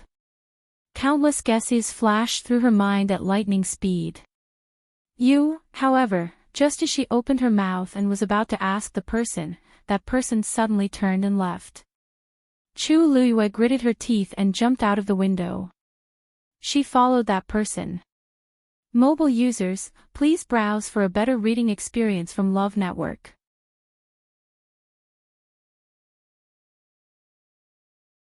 Chapter 423. Creak. The sound of the door opening was heard in the dark and cramped space. Situ Xingchen, who was trapped in the metal cage, suddenly looked up. Her exquisite hair bun was already untied, and a few strands of hair hung down messily. She looked very down and out. The dirty marks on her face and body made her look even more disheveled. I've lived for so many years, but I've never been in such a situation. The footsteps gradually got closer. A man walked in and stood 3 steps away from the metal cage.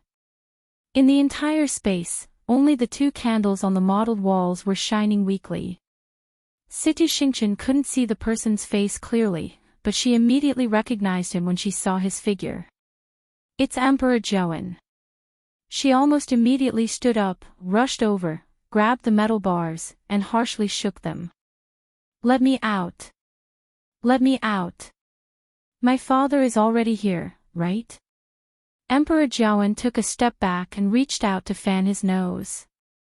Situ Xingchen was instantly embarrassed, and her face was burning. She involuntarily let go of her hands and wanted to crawl into the ground.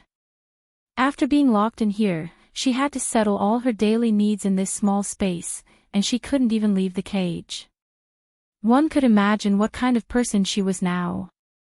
Situ Xingchen didn't know how long she had been locked in here because every day felt like a year. Every second she spent here made her feel like she was one step closer to breaking down. Ever since she was born, she was country Xing Luo's honorable eldest princess. When had she ever experienced such torture? She had already cursed Emperor Zhouwen countless times in her heart. If she had the chance, she would definitely cut him into pieces.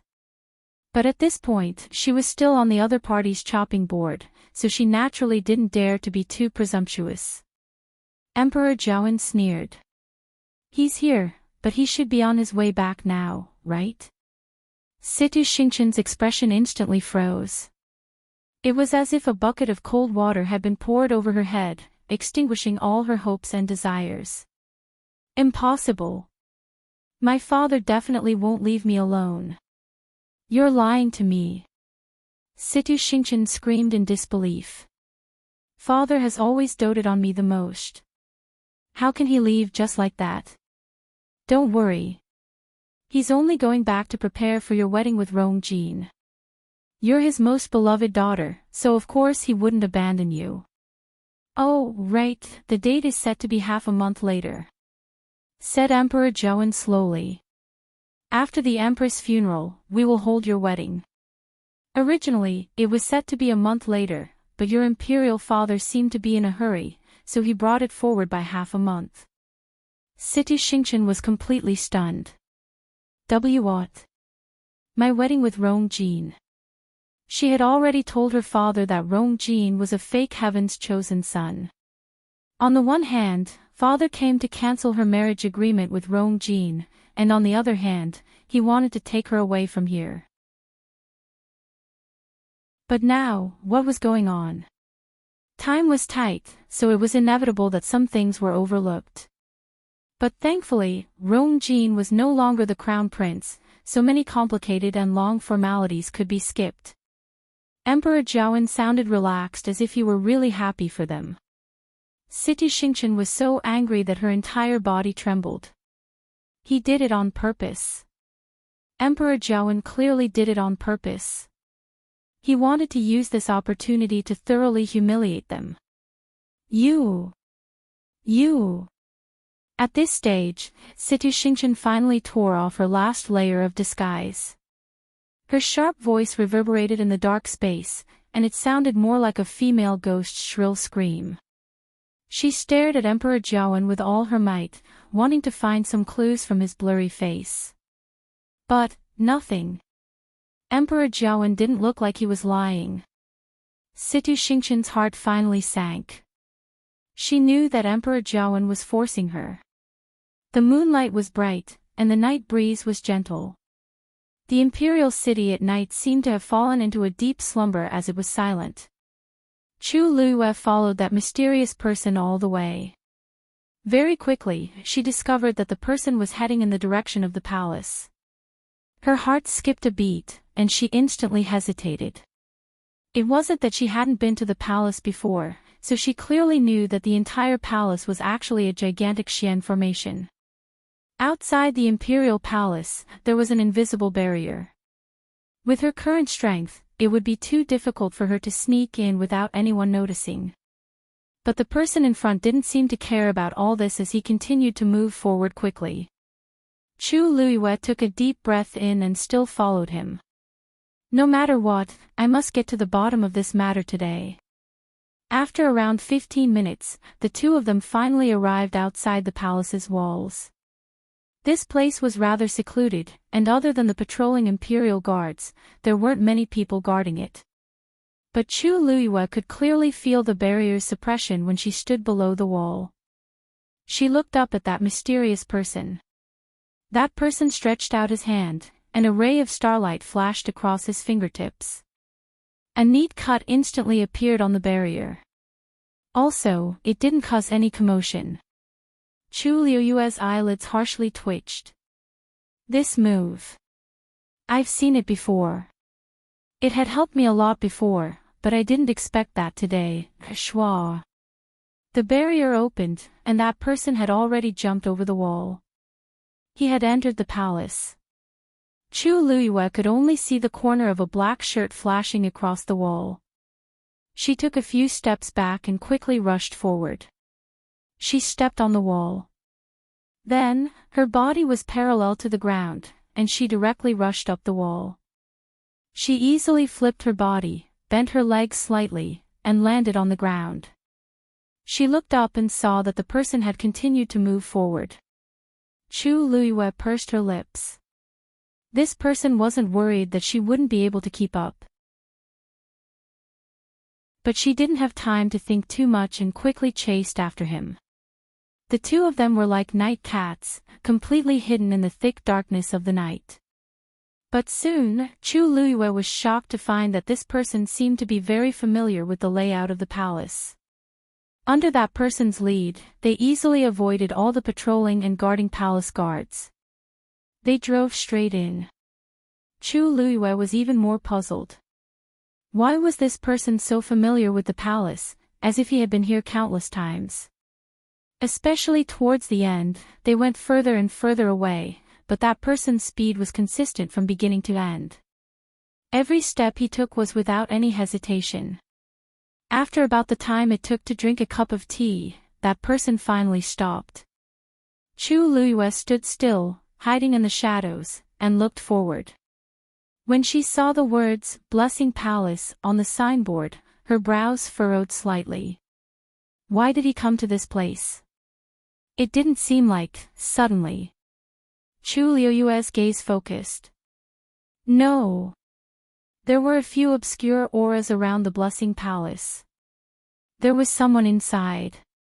Just as she was thinking about who would be here at this time of the night, that mysterious person suddenly walked forward.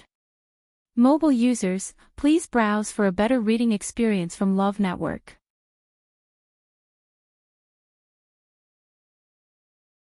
Chapter 424.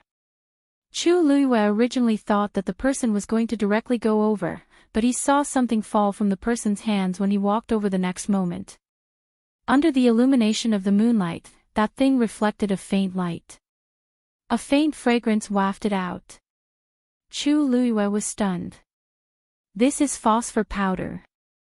Just a little bit of it can ignite a sea of fire. This person. Is he planning to burn Blessing Palace down? But this is only the periphery of Blessing Palace.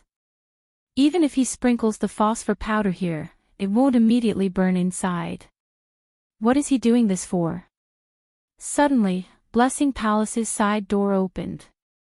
Chu Liyue immediately looked up. A figure walked out from it. Chu Liyue focused his gaze. It's indeed Emperor Zhou. After thinking about it, he's the only person who can mobilize such a large force in the palace. As the distance was quite far, and the person's face was mostly hidden in the darkness, Chu Liyue couldn't clearly see his current expression. Emperor Zhou raised his hand and pointed. He then turned around to take a look before leaving. Along with his figure, two of the few obscure auras disappeared as well. It was obvious that the remaining people were still in charge of guarding this place. Chu Liyue squinted his eyes. There aren't many people who can make Emperor Zhou spend so much effort and carefully trap them in the palace. He thought of Situ Yan's ugly expression when he saw him previously. The person who's locked here should be Situ Xingqian. Emperor Zhou clearly wants to get something out of her, but judging from his previous appearance, there shouldn't be any progress. Chu Liyue looked at the mysterious person in front of him. He must know that Situ Xingqian is trapped here, so he purposely lured her here. But why is he doing this? Without waiting for Chu Liyue to ask, that person silently walked in another direction. His footsteps seemed slow, but they were actually very fast. He also perfectly hid his tracks. If Chu Liyue hadn't been staring at him, he probably wouldn't have been able to recognize his movements. For some reason, she seemed to be able to guess that person's thoughts, so when he gradually approached the Blessing Palace, she obediently stayed where she was. With her current realm, she would only become a target if she went out. Moreover, it would definitely attract the attention of those experts in the dark. Therefore, she might as well not do anything and just wait and see what would happen. Soon, that person's figure disappeared behind a pillar at the very edge of the Blessing and Peace Palace. Chu Liyue held his breath. Suddenly, a powerful pressure came down from the sky at high speed. She immediately looked up. He saw a gray-robed man walking in the air. He was wearing a curtained hat that covered his face, so his appearance could not be seen.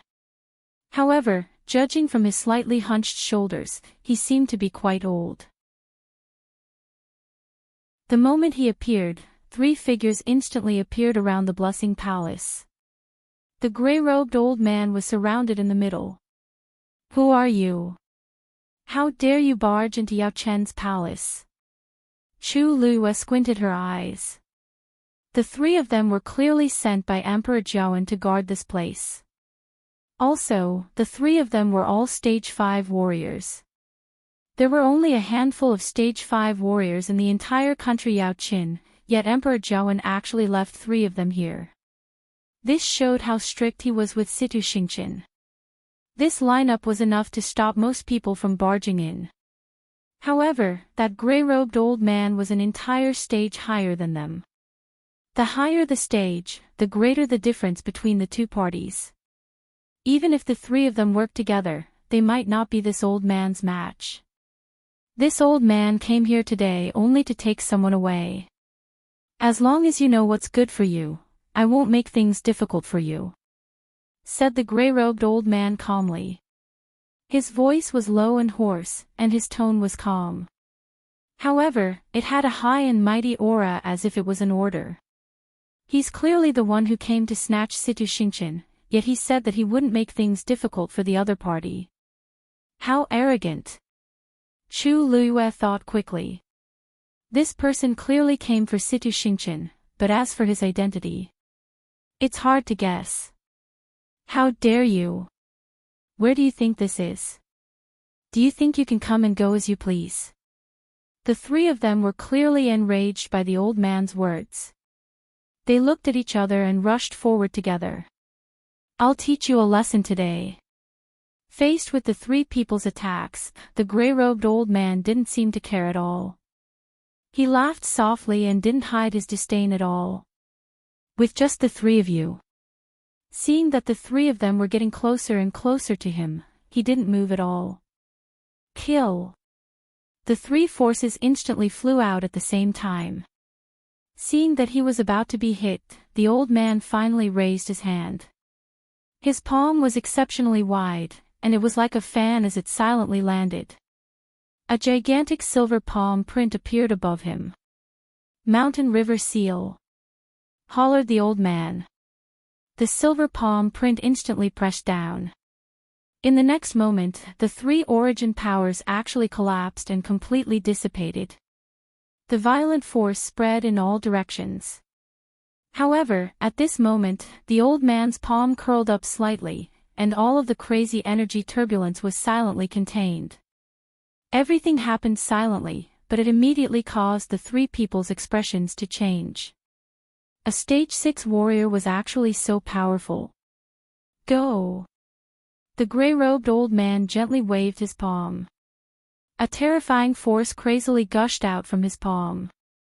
The gigantic palm print gradually dissipated, and finally, the star turned into a silver ring that kept expanding. Quickly retreat. The three of them felt that something was wrong and immediately wanted to escape.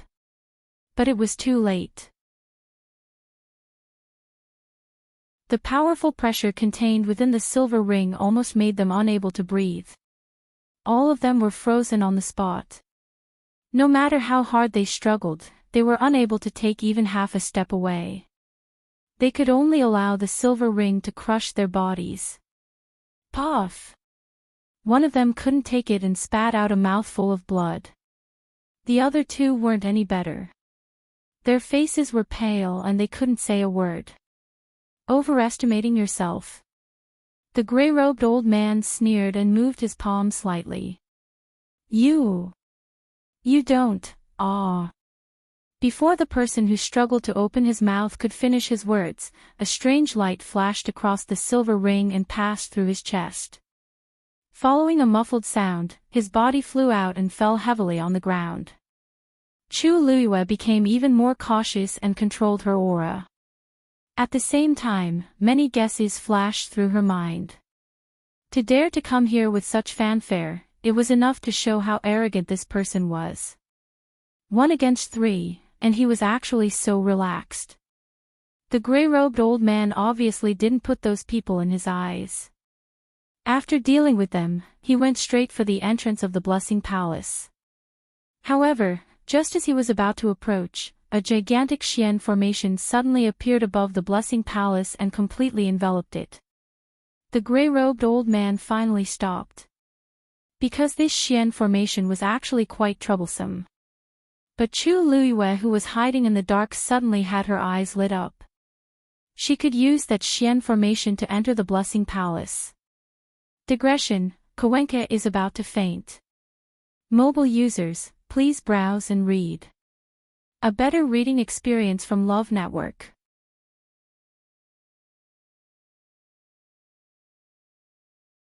Chapter 425.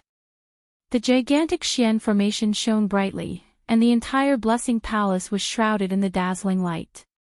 Under such circumstances, I'll definitely be discovered if I go over directly. But if I merge into the Xian formation, I can conceal myself. Chu Luiyue stared at the Xian formation carefully as her fingers slid in mid-air, outlining the rough outline. She had never seen this Xian formation before, and this Xian formation's level wasn't low. Thus, she couldn't replicate its original appearance in such a short time. However, she could easily take it apart. A sharp whistle suddenly came from midair. Bang! A firework suddenly bloomed in the dark night sky. This is a warning signal. This commotion will definitely attract everyone's attention in the palace. The elder in gray was thinking about how to break the Xian formation when he heard this sound. He immediately turned around. When he realized that the three of them had sent out a request for help, he couldn't help but snort. Ha! It seems like you're really not afraid of blowing this matter up.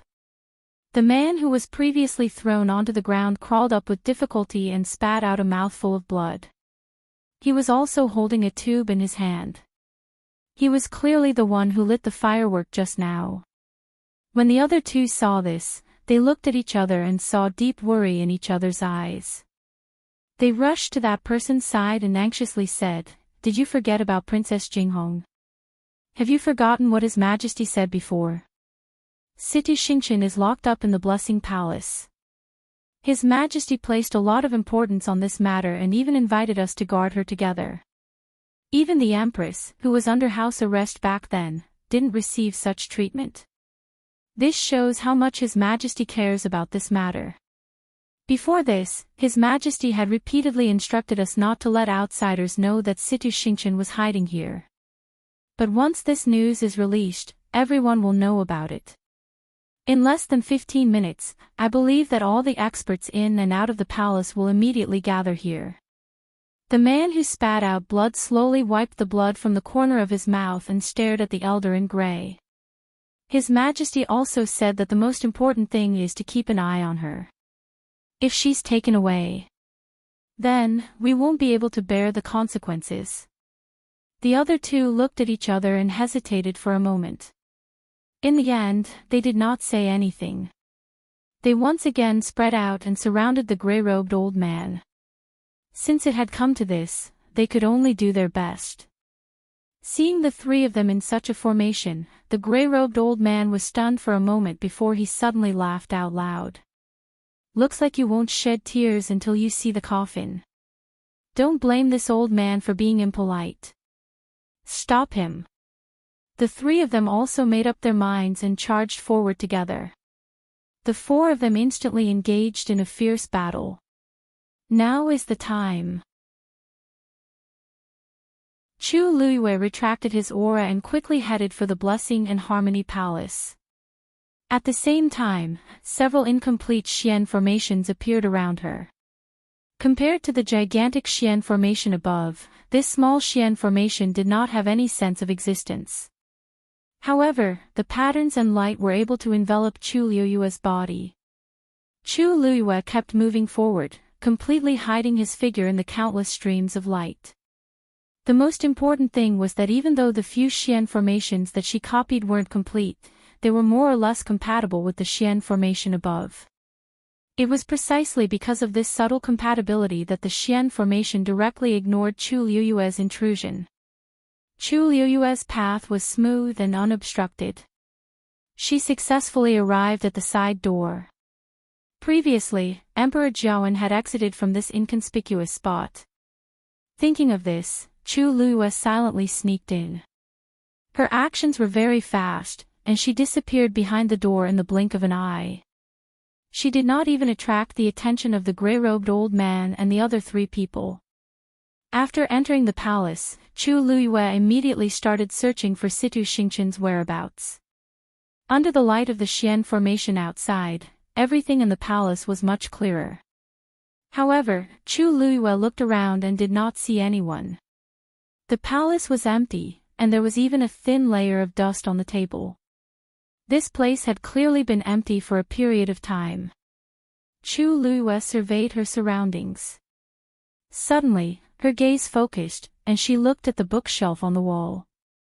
At first glance, there was nothing wrong with the bookshelf, but the books on it seemed to be placed messily. Even if Rong Jin didn't stay here long ago, everything here should at least be placed neatly. Chu Luiyue walked over and touched the bookshelf to look for clues. When she saw the inkstone, she knitted her brows. The inkstone's material was very normal, and the carving was average. It didn't look like something that would appear in the palace. She reached out and touched it before she tried to turn it. Caw! The ground under her feet suddenly moved. A staircase that extended downwards appeared in front of her. Chu Luiyue paused for a moment before jumping in. She walked down step by step. The surroundings were dark and damp, and there was only a faint light when she was very far away. However, other than her, there was no one else around. She silently walked forward. After walking for some time, an exit finally appeared in front of her. An extremely sealed space appeared in front of Chu Luiyue. When City Xingqian heard the footsteps again, she thought that Emperor Zhaoan had returned. Hence, she didn't even look up.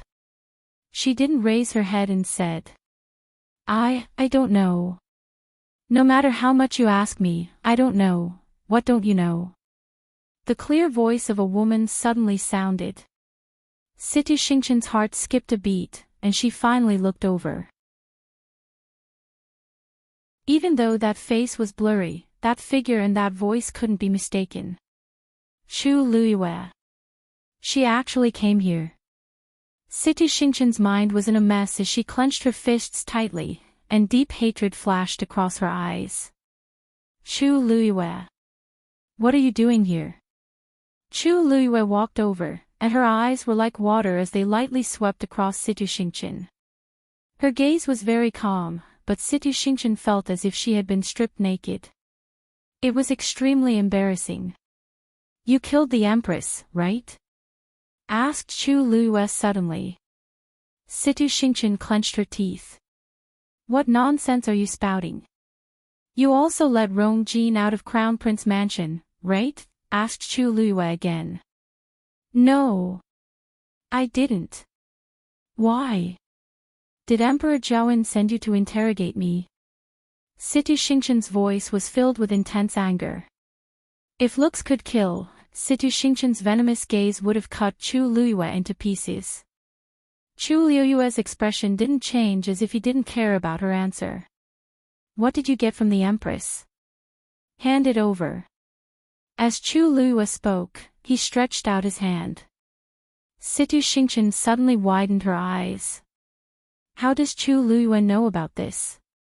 Chu Luiyue's eyes sparkled.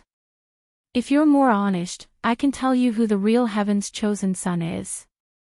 Digression, I'm so sleepy that I can't open my eyes. I can't take it anymore as I sit in front of the computer. Tomorrow at 6 p.m. mobile users, please browse and read. A better reading experience comes from Love Network.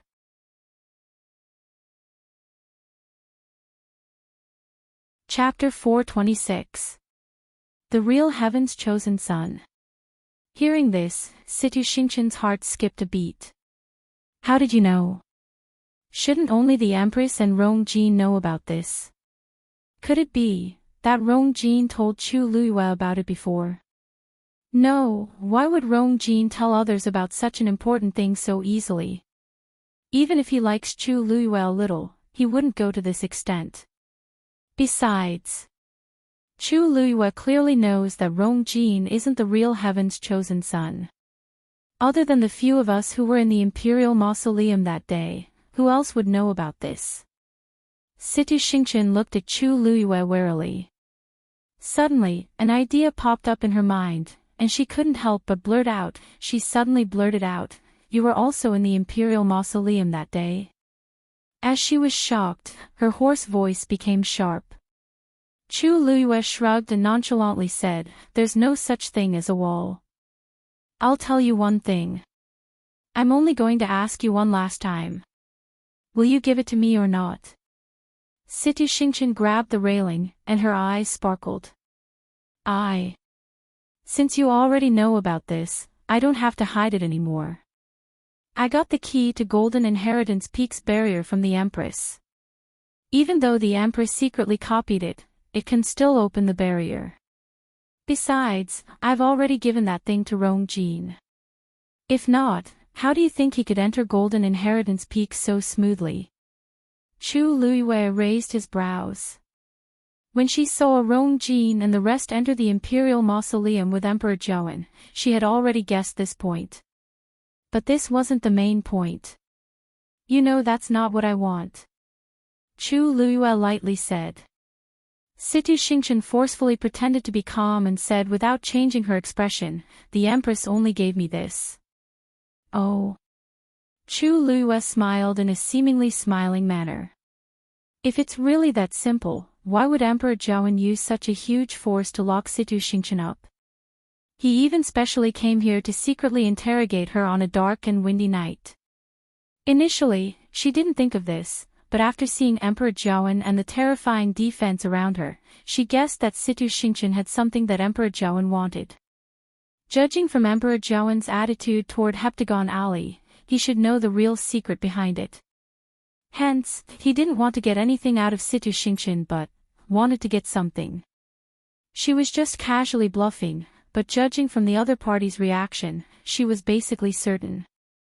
Situ Xingchen felt guilty under Chu Luiyue's stare. How could this be? From the beginning to the end, she was extremely secretive and was not discovered by anyone.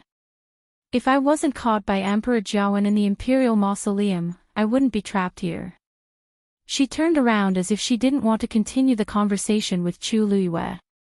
It seems that there's nothing more to say between us. The moment she turned around, she quickly looked at the jade bracelet on her wrist. The two dots of light had already overlapped. This was something that Elder Zhong Yi had specially given to her when she left Mingyue Tianshan. This jade bracelet contained one Dao Sex Elder Zhong's strength. Relying on this, he could quickly find her no matter where she was. When she was locked here, she immediately asked Elder Zhong Yi for help. Now that the two dots of light overlapped, it meant that Elder Zhong Yi was nearby. However, he didn't come even after a long time. Instead, Chu Luiyue came. Hong!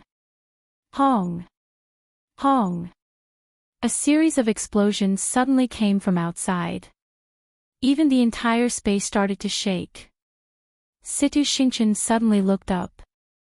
This. Elder Zhong Yi is fighting with someone outside. She was elated. Elder Zhong Yi is very strong, so it shouldn't be a problem for him to deal with these people from country Yaoqin. As long as he can bring me away from here, Situ Xingchen. Chu Luiyue suddenly spoke. Situ Xingchen instinctively turned around. Hua! Something suddenly flew towards her face. The alarm in her heart went off, and she immediately wanted to retreat. However, she was currently trapped in this metal cage, and her position was extremely small. She had just taken a step back when she touched the railing. She waved her sleeves and harshly swept that thing away. Chu Luiyue lightly raised his brows. Situ Xingchen's force was indeed suppressed, and she couldn't even use a bit of force at this point.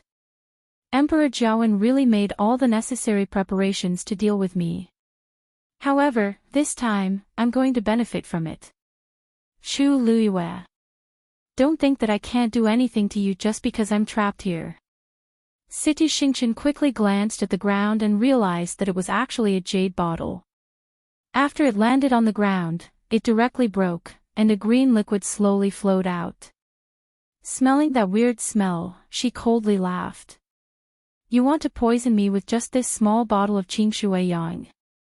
Qingshui Yang's poison was very strong, but she didn't even touch it previously, so it was completely useless. Chu Luiyue's lips curved up into a smile. You're mistaken. I haven't done anything yet. Situ Xingchen was instantly dazed. A silver light suddenly flew out from Chu Luiyue's fingertips. It directly splashed into the small puddle of Qingshui Yang. Bang! A light sound was heard, and a ball of purplish-green smoke rose up. Situ Xingchen's face changed drastically. But the next moment, the purplish-green smoke rapidly rushed toward her. She hurriedly covered her mouth and nose. Don't you know that Qingshui Yang's poison will instantly increase by a few times when it comes into contact with dabin powder? Besides, the most convenient thing is that as long as this thing touches your skin, even if it's just a little bit, it will instantly seep into your organs. A terrifying burning sensation came from her hand. Situ Xingchen lowered her head to take a look and saw that her originally smooth and white skin was actually rapidly drying up. It also had a mottled purplish-green color. It looked very scary. What's going on? What did you do to me? Situ Xingchen screamed in shock. Chu Luyue raised his brows slightly, glanced at her hand, smiled, and nonchalantly said, "Oh, I see. It seems like you really don't know that the side effect of this poison is that you'll rapidly age, from the outside to the inside. Now, it's your hand. Later, it should be your face." As he spoke, Chu Luyue shook his head in pity. This is mentioned in the footnote on page 582 of the Celestial Physician's Handbook. As a celestial physician, you actually didn't even read this. Situ Xingchen was furious. The Celestial Physician's Handbook was a very basic medical book, and it was also a beginner's book for all celestial physician. However, there were too many things to remember in it. Who would pay attention to a small footnote? Now, the thing that scared her the most was her face. Chu Luyue. You're really sinister and vicious. Situ Xingchen's hands trembled. If Rong Xiu knows that you're such a vicious woman, he'll definitely regret marrying you. Mobile users, please browse and read. A better reading experience comes from Love Network.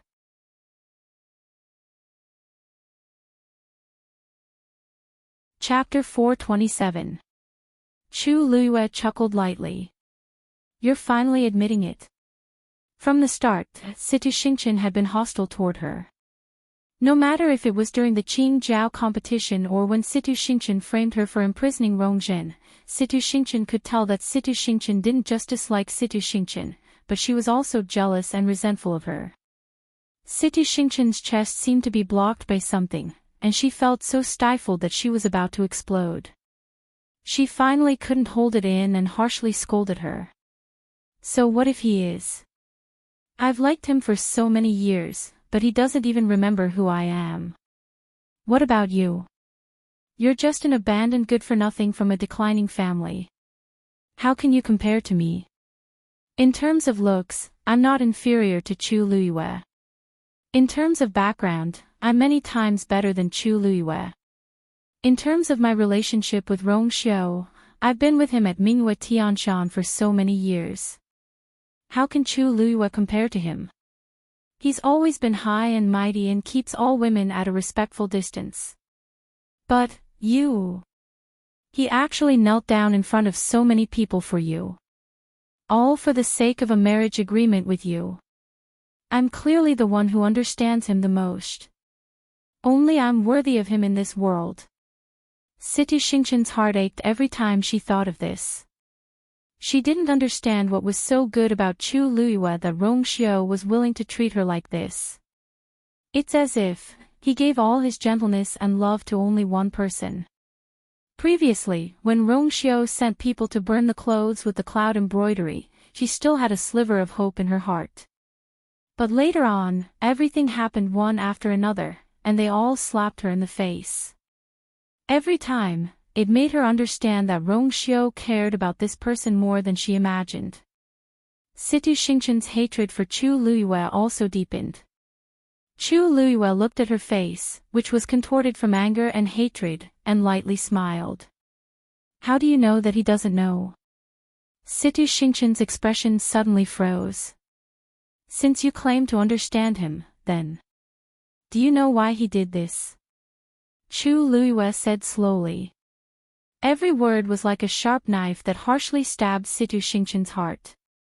The blood drained from her face in an instant, leaving behind a face full of fear and unwillingness. That's right.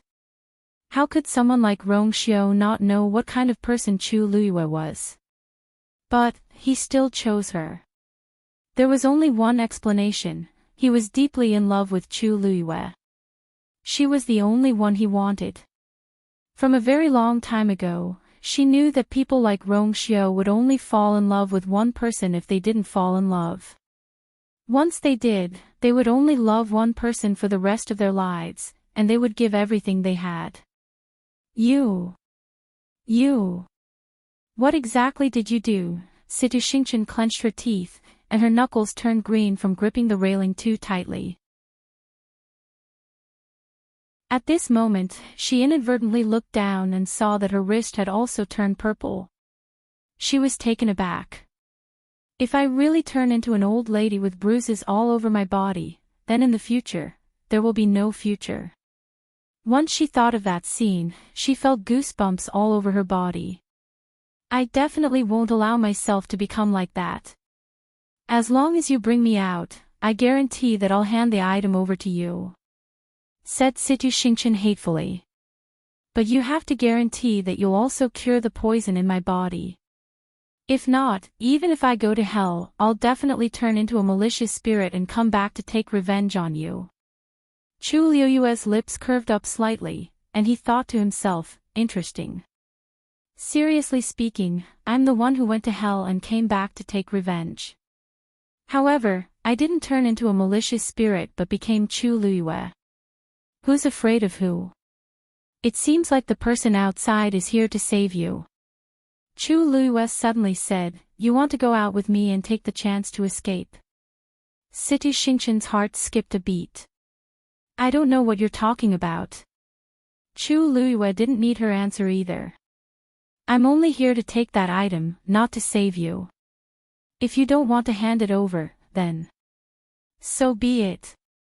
I've been here long enough. It's time for me to leave."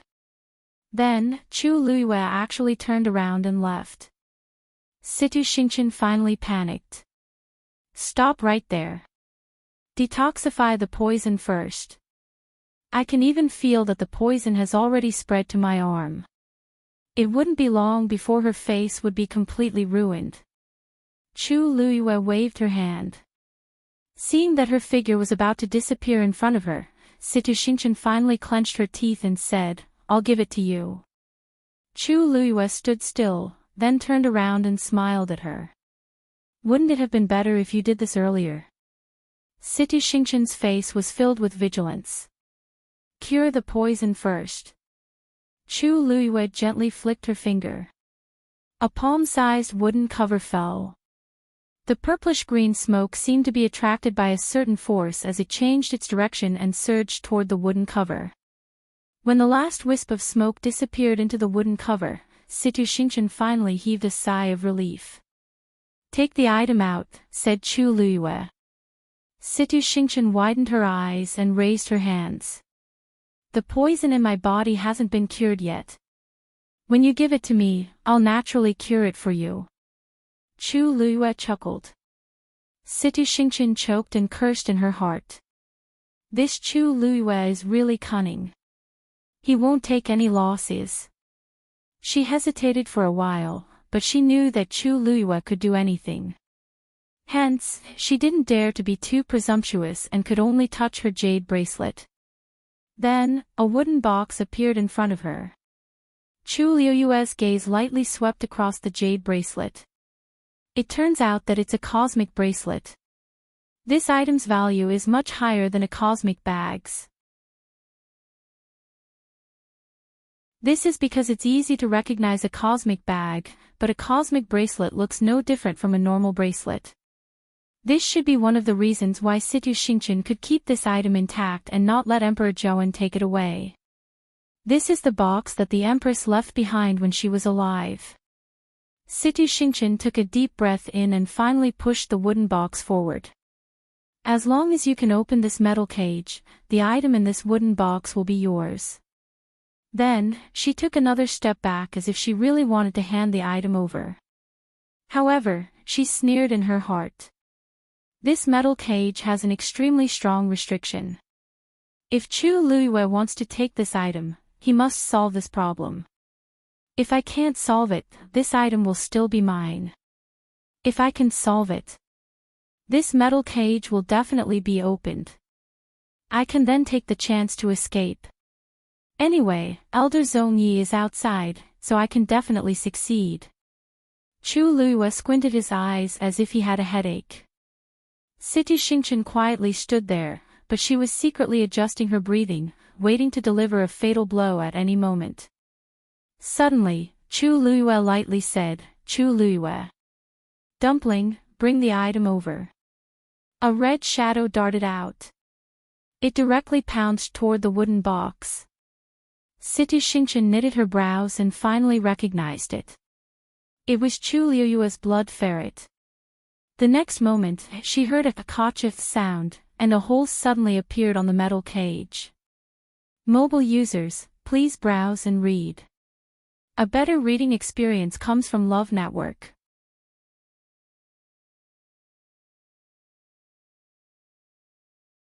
Chapter 428. Situ Xingchen immediately dashed toward the opening. At the same time, she stretched out her hand to snatch the wooden box back. At this moment, Dumpling's figure darted out and directly bumped into the wooden box. The wooden box instantly moved to the side. Situ Xingchen's hand narrowly missed it. Indignance flashed across her eyes, but she didn't hesitate in her actions as she continued forward, planning to leave through the opening. The item in the wooden box is very important, but it can't be compared to my life. As long as I can escape from here, everything will be fine. After I leave, I still have a chance to snatch the wooden box back. However, just as she poked her head out of the hole, a cold wind suddenly attacked her. Bang! Chu Luiyue harshly kicked Situ Xingchen's face. Situ Xingchen's figure instantly flew backward and heavily bumped into the metal cage behind her. Taking advantage of this opportunity, Dumpling directly threw the wooden box out. Chu Luiyue easily caught it and opened it. Inside the wooden box was a roll of goatskin. An indescribably powerful aura spread out from the top of the mountain. Chu Luiyue was certain in his heart. This is it. Pack! Situ Xingchen closed the wooden box again and placed it in her cosmic bag. Her series of actions could be said to be smooth. Situ Xingchen finally recovered her senses at this point. Her mind was buzzing, and her face was in excruciating pain. There was a strong smell of blood in her mouth. She opened her mouth and spat out a mouthful of blood, but she realized that there was actually half a tooth in it. Chu Luiyue used all his strength in that kick, so she didn't even have time to avoid it and bumped right into it. Just like that, half of her front tooth was forcefully broken. Situ Xingchen's hands trembled as she touched her face. Her face was filled with sticky and sweet-smelling blood stains. It also quickly became red and swollen. She didn't need to look in the mirror to know how disheveled and ugly she looked. Situ Xingchen's lungs were about to explode from anger. Not only did Chu Luiyue snatch the wooden box, but he even disfigured me. This completely broke the last string in her heart. I'll kill you. Situ Xingchen rushed toward Chu Luiyue hysterically. A silver light flashed and a dagger appeared in Chu Luiyue's hand. Then, she gently raised her wrist. Chi! A thin blade flew out from the dagger. It went straight for Situ Xingchen's face. Sensing the piercing murderous intent, Situ Xingchen's heart sank, and she immediately dodged. However, with her origin power sealed and the inhumane torture she had endured these past few days, she was completely exhausted. As a result, her pace was slower than usual. However, Chu Luiyue's flying dagger was very fast. The sound of a sharp weapon piercing through flesh could be heard. The flying dagger directly pierced through Situ Xingchen's left shoulder. A bloody hole appeared and blood splattered everywhere. Ah! Situ Xingchen shrieked and collapsed to the ground. She frantically looked at her shoulder and realized that it was still bleeding. That dark red blood quickly dyed a large area of her clothes red. The air was filled with the thick smell of blood, which was mixed with the originally unpleasant smell. It was almost nauseating.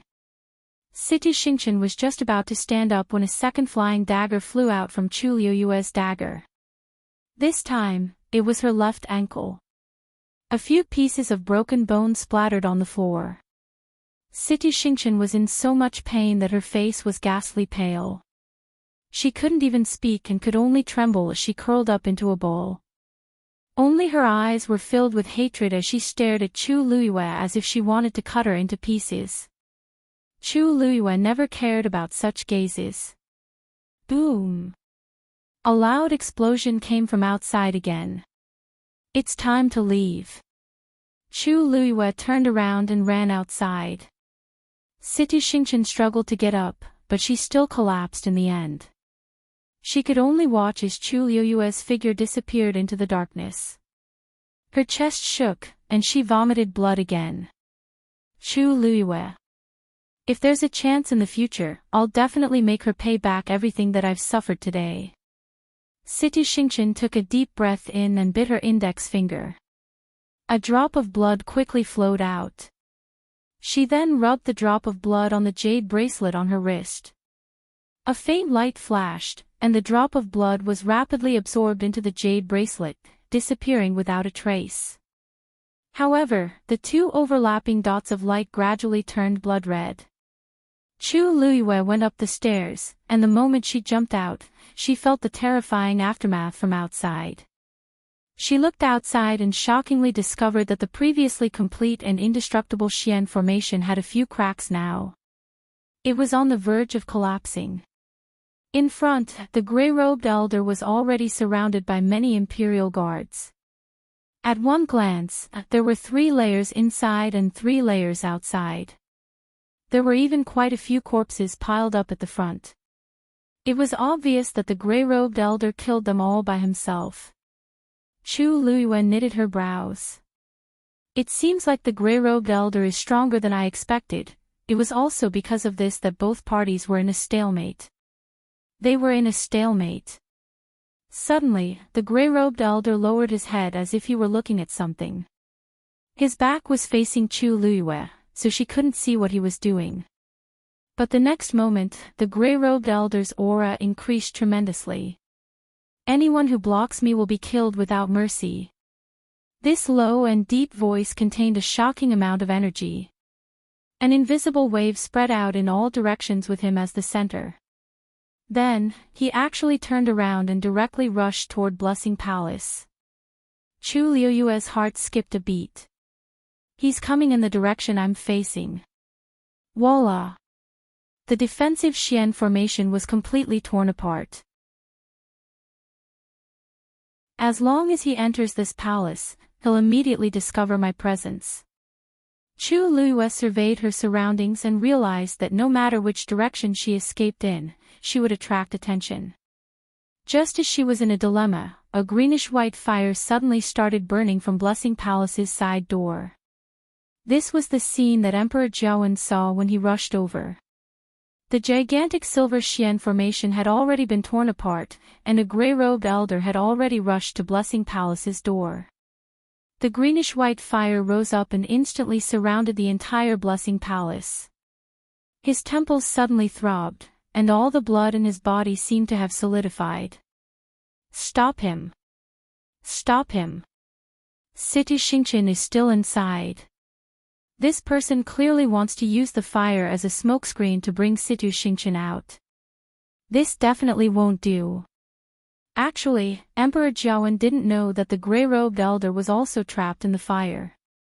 The fire started very suddenly, and it was very fierce. Even though he was a stage 6 warrior, it was a little troublesome to deal with it. At the same time, Chu Liyue, who was in the palace, saw the jumping fire and quickly rushed out of the window at the side without hesitation. When she jumped into the fire, her body was instantly wrapped in a layer of red fire. A figure suddenly appeared in front of her. It blocked her path. It's that mysterious person. Mobile users, please browse and read. A better reading experience comes from Love Network.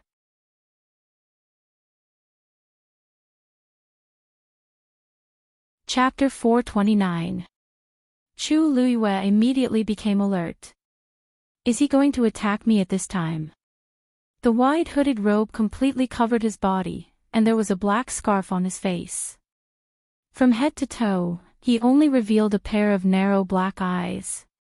Chu Luiyue saw that pair of eyes. A strong sense of familiarity surged in her heart. Chu Luiyue's pupils constricted. A name was stuck in her throat as if it would jump out at any moment. He looked at her just like that. His eyes were like a pool of stagnant water without any ripples. However, Chu Luiyue instantly understood what he meant. She looked at him and slowly extended her hand. Her fingertips were still trembling slightly, but in the end, she slowly and firmly made a gesture. Finally, the man's expression changed. The next moment, something suddenly flew out of his sleeve. Chu Luiyue's eyes flashed with silver light. The next moment, she felt as if her entire body had been dragged into a strange space. Her surroundings were dark, and a strong sense of oppression instantly surged. However, Chu Luiyue did not panic. That was because she knew that this was a yuan tool specially used for teleportation, the Heaven's Shadow Ring. This item was extremely precious. Even in the Tianling dynasty, it was a priceless treasure. This was because this Heaven's Shadow Ring only needed to inject a small amount of force into it to instantly teleport a person from one place to another. According to the distance of teleportation, it was divided into different grades. The higher the grade, the rarer it was, and the safer it was. Chu Luiyue had this before, so she was quite familiar with it. After sensing it, she was sure that this should be considered a high-grade Heaven's Shadow Ring. Although the pressure of the spatial turbulence made people feel uncomfortable, there was nothing to worry about. Furthermore, she could feel that the person was standing not far from her. Even though she could not see anything, Chu Luiyue was not worried. Only that pair of long and narrow eyes kept flashing in her mind. She took a deep breath and suppressed all the questions and emotions in her heart. Not long after, the surrounding pressure suddenly disappeared. Chu Luiyue heaved a sigh of relief. He looked up and realized that he had returned home. The lamp in her room was still burning, emitting a faint light as if she had never left. Looking at the moon hanging in the night sky, Chu Luiyue did a rough calculation. The entire process took less than 2 hours. A gaze that seemed to materialize fell on her body. Chu Luiyue's heart skipped a beat. He took a deep breath and finally turned around. Their eyes met. Chu Luiyue's hands curled up slightly in his sleeves before he finally opened his mouth. You came here today to help me get something from Situ Xingqian. The man didn't speak, but the expression in his eyes changed. Chu Luiyue couldn't describe that feeling. Her heart felt like it was stuffed with thick and soft cotton, making it hard for her to breathe. However, vaguely, there seemed to be a small ray of light that pierced through the heavy fog in front of her, giving birth to some hope and anticipation in her heart. The two of them fell into silence. Chu Luiyue knew what she was waiting for. She even knew what the other party was waiting for. The cool moonlight shone down, elongating the two of their shadows. Chu Luiyue's hands tightened and loosened. She actually started to sweat in this cold night. After a while, she opened her mouth. Her throat was dry from nervousness. At the foot of the southern mountains. Every word and sentence was spoken clearly and clearly. That originally clear voice had become slightly hoarse at this moment, and it carried a faint bitterness and deep yearning. The man's gaze finally stirred up a huge storm. He finally opened his mouth and said his first sentence of the night. 13th you, return. The next moment, he lifted his clothes and knelt on one knee. His right hand was tightly pressed against his left chest. Empress concubine, receive a bow from Qi Han. It's him. It's really him. Even though she had already guessed his identity, when she heard it with her own ears and confirmed it herself, her heart still beat wildly. It was as if a flame had spread from the bottom of her heart, causing her entire body to burn. Everything around her suddenly became blurry, and only the figure of the person in front of her became clearer.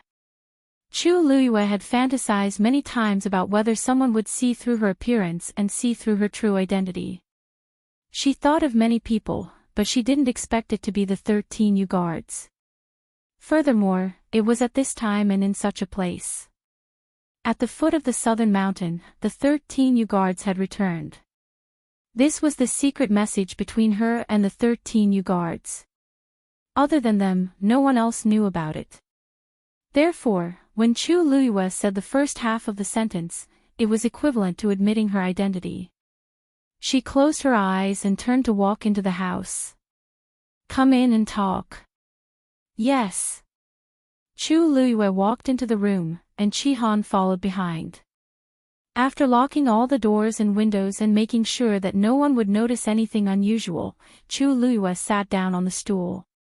She looked up and saw Chi Han standing at the side with his back straight, but his eyes were still looking at her from time to time. Obviously, Chi Han's doubts and shock about this were no less than hers. Chu Luiyue lifted her chin. "Sit." Chi Han immediately said. "Thank you, Your Highness." Chi Han can just stand. Chu Luiyue finally couldn't help but laugh. After not seeing each other for so long, things had changed, but Chi Han's personality hadn't changed at all. "Sit. I'm no longer your master. You don't have to be restrained." Chi Han immediately knelt down again. "The 13 Yu guards will always only have you as their master." He paused and lowered his voice. "Don't tell me, you don't want us again this time." Chu Luiyue felt a lump in her throat. "When did I not want you? Get up first." However, Chi Han was very stubborn. "You haven't returned for so long. I have to kneel a little longer to make up for this period of time." Chu Luiyue couldn't help but laugh, but her eyes were red. "If you don't get up, you can go back now." Chi Han hesitated for a moment, then got up and stood at the side with his back straight.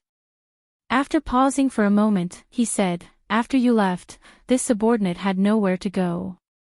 Chu Luiyue turned her face away and held back the tears in her eyes.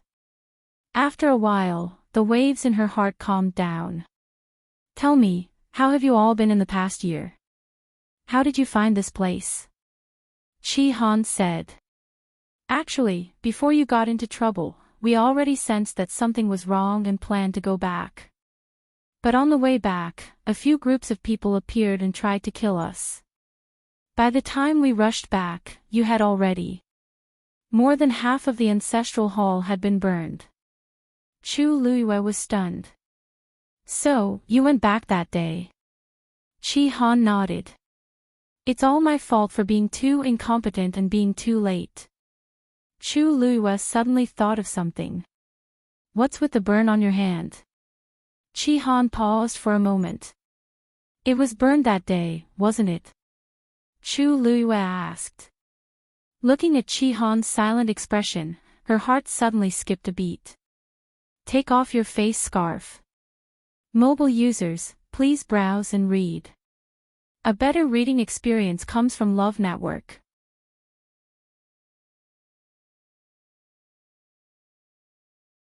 Chapter 430. Chi Han hesitated for a moment, but he still did as he was told. The 13 Yu guard had always obeyed Her Highness's orders. When he tore off the mask on his face and lifted his hood, Chu Luiyue's heart skipped a beat. The left cheek and neck of the young man in front of her were covered in burn scars. His originally delicate and handsome face had now become like this. Only his long, narrow, and cold eyes were still the same as before. "You. Why did you?" Chu Luiyue opened her mouth with difficulty. After saying a few words, she seemed to be choked by something. After knowing that Her Highness was in danger, how could the 13 Yu guard escape? "It's all because of our incompetence that we couldn't save Her Highness." Han didn't care about the damage to his appearance and body. The only thing he cared about was that he went back too late and couldn't protect Her Highness. Chu Luiyue didn't speak for a while. She always thought that she had died alone. She didn't expect that. The 13th guard had already gone back that day. What happened after that? After that, Jiang Yuqing continued to secretly send people to kill us. We planned to join forces with others to avenge you. But... Chu Luiyue smiled faintly. Her eyes were calm as if she was talking about other people. But you found out that most of them had already betrayed me, right? Han hesitated for a moment before speaking. Actually, only a few of them betrayed you. But... because some of them had important identities, things were a little tricky. Plus, we were just your personal guards and didn't have much say, so... Chu Luiyue nodded in understanding. Even if Han didn't say it, she could roughly guess what had happened back then. It's really difficult for you to do all this. What happened after that? Jiang Yuqing and Sheng Wanwan wouldn't let the 13th guard off so easily. They would definitely kill them all. How are the rest of the 13th guard? Han clenched his fists. Don't worry, the others are fine too. Chu Luiyue's mood improved a little. Now, the 13th guard was one of the few people she could trust. That's good, that's good. However, Han, why did you leave Heaven's Canopy alone? How did you find me? This was what Chu Luiyue was most curious about. Even she herself felt that reincarnating in someone else's body was too ridiculous. How did Han find her? Furthermore, from the looks of it, it was clear that he already knew about it. Most likely, he came here today to seek confirmation. Your Highness, it's not just me. The other members of the 13th guard are no longer in the Tianling dynasty. A month after the fire in the Imperial Ancestral Hall, Jiang Yuqing framed us for treason and said that it was because he heard about what we did that you went crazy during your cultivation. After that, he issued an arrest warrant for us.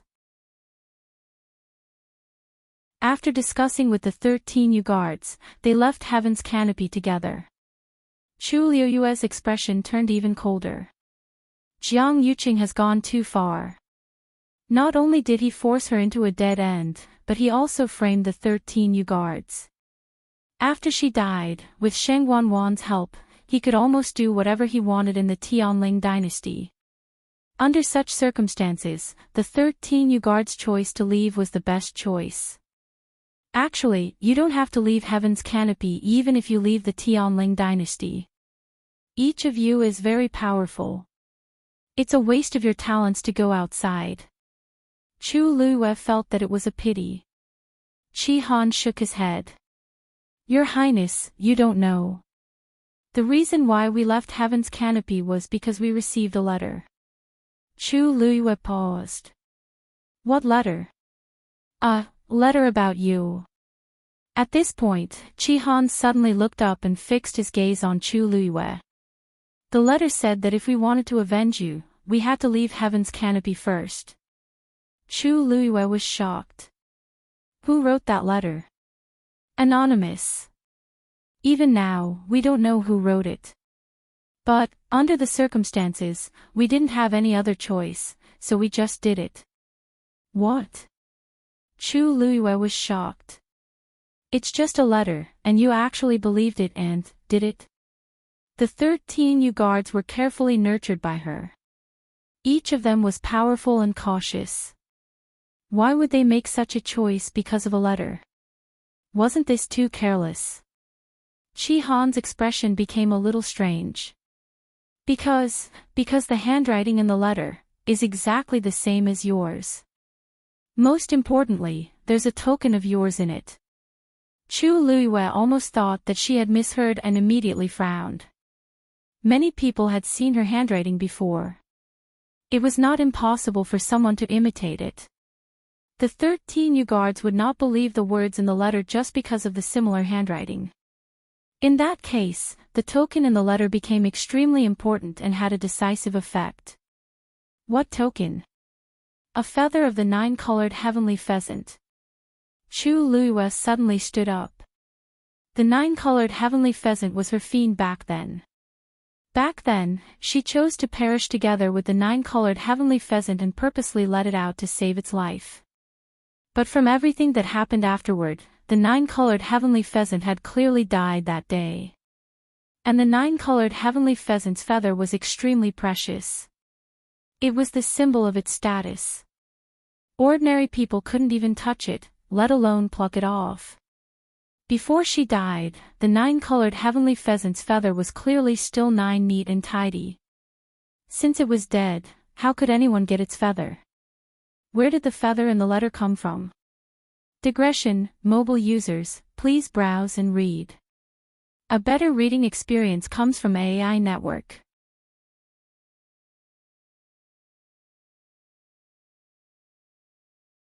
Chapter 431.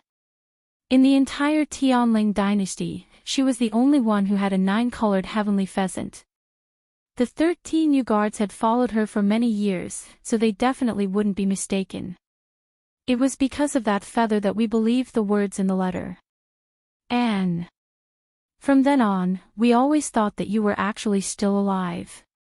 Chu Luiyue didn't know whether to laugh or cry. If she was dead, she was indeed still here. If she was alive, she had actually just woken up a few months ago. So, after leaving Heaven's canopy, we split up and secretly searched for your whereabouts.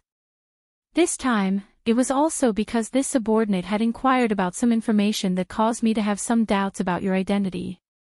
Chu Luiyue nodded in understanding. So, when you came just now, you deliberately made that gesture. Yes. You're so sure that it's me. Looking at Chi Han's confident look, Chu Luiyue couldn't help but laugh. Chi Han said honestly, I heard that Mu Qinghe was here, so I followed her on purpose. Chu Luiyue's smile froze. At first, I just wanted to know why she stayed here for so long. Later, I realized that something seemed to be wrong, so I started to secretly investigate you. Chi Han made it sound simple, but he had actually made ample preparations before coming here. Before he came, he already had a lot of confidence in his heart. Whether it was the astonishing talent of cultivating all three skills or the extremely similar expression in her eyes, he couldn't help but think more. But, most importantly, especially when I saw that you brought a gift for Hongyao that day, and Hongyao's attitude toward you was so familiar. I was certain of my guess. Chu Luiyue was stunned. You know all this? Chi Han nodded honestly.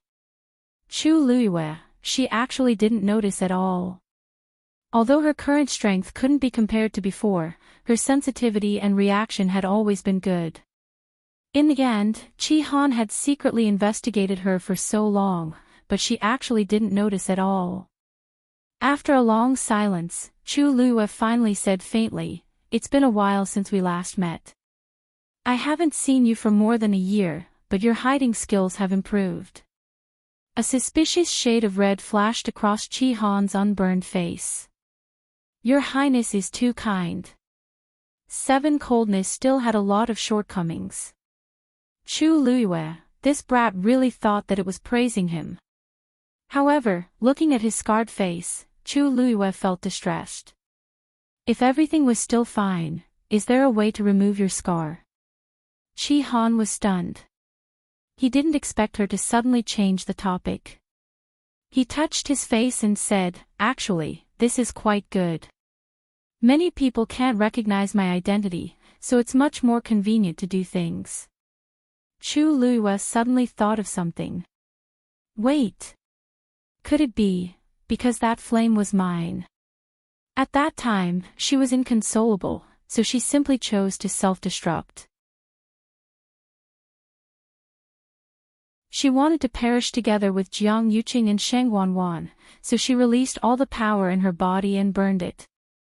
How terrifying is the power of the fire produced by the Tianjing Yuan meridian? If not, it wouldn't have been able to give the two of them such a harsh blow. I just didn't expect it to implicate Chi Han, Normal herbs can't heal this kind of scar because the Tianjin Yuan meridian's power must have been left inside. If I can heal my Tianjin Yuan meridian, I might be able to easily solve this problem. Chu Luiyue rubbed her glabella. Okay, since you're done talking about this, tell me who told you about Situ Xingqian and asked you to come, right? 7 Stars' body froze. At the same time, in the palace. Blessing Palace was completely surrounded by greenish-white flames. The flames shot up to the sky and almost lit up half of the night sky. The Imperial Guards and a few strong warriors outside were all trying to barge in. However, the fire produced by the phosphor powder was very strong, so normal water was useless. Seeing that the fire was getting bigger and bigger, the crowd became increasingly anxious. Emperor Jiawen stood at the side, and no matter how the crowd persuaded him, he refused to leave. The bright and scorching fire shone on his face, making his face look even darker. Your Majesty, don't worry. We've set up a Xian formation around Blessing Palace again, and it's heavily guarded. Anyone who comes out from there won't be able to escape successfully. Chu Ning, who rushed over later, tried to persuade him. Emperor Jiawen placed his hands behind his back and didn't say anything as he stared at Blessing Palace closely. No one knew what he was worried about. Upon seeing this, Chu Ning didn't say anything else as he turned around and rushed to the front, leading the Imperial Guards to strengthen the defense. At this moment, Elder Zhongyi finally crossed the flames and rushed into the main hall. The moment he entered, he saw someone coming out from the ground not far away. It was Situ Xingqian. Elder Zhongyi was elated and immediately rushed over. Xingqian. When Situ Xingqian heard this familiar voice, she immediately looked up. Elder Zhongyi. Elder Zhongyi then saw the bloodstains on her face and body, and his expression changed drastically. What happened to you? When he walked closer, he then realized that not only was Situ Xingqian's force sealed, but her shoulders and ankles were also injured. At this moment, she couldn't even walk normally. Situ Xingqian's eyes were bloodshot and filled with deep hatred. It's Chu Luiyue. She was the one who stole my things and injured me to this extent. Elder Zhongyi, you must avenge me. Elder Zhongyi's heart ached terribly. Don't worry.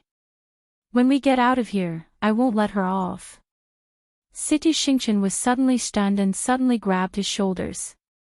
No. No. She just came out from below, you should have seen her.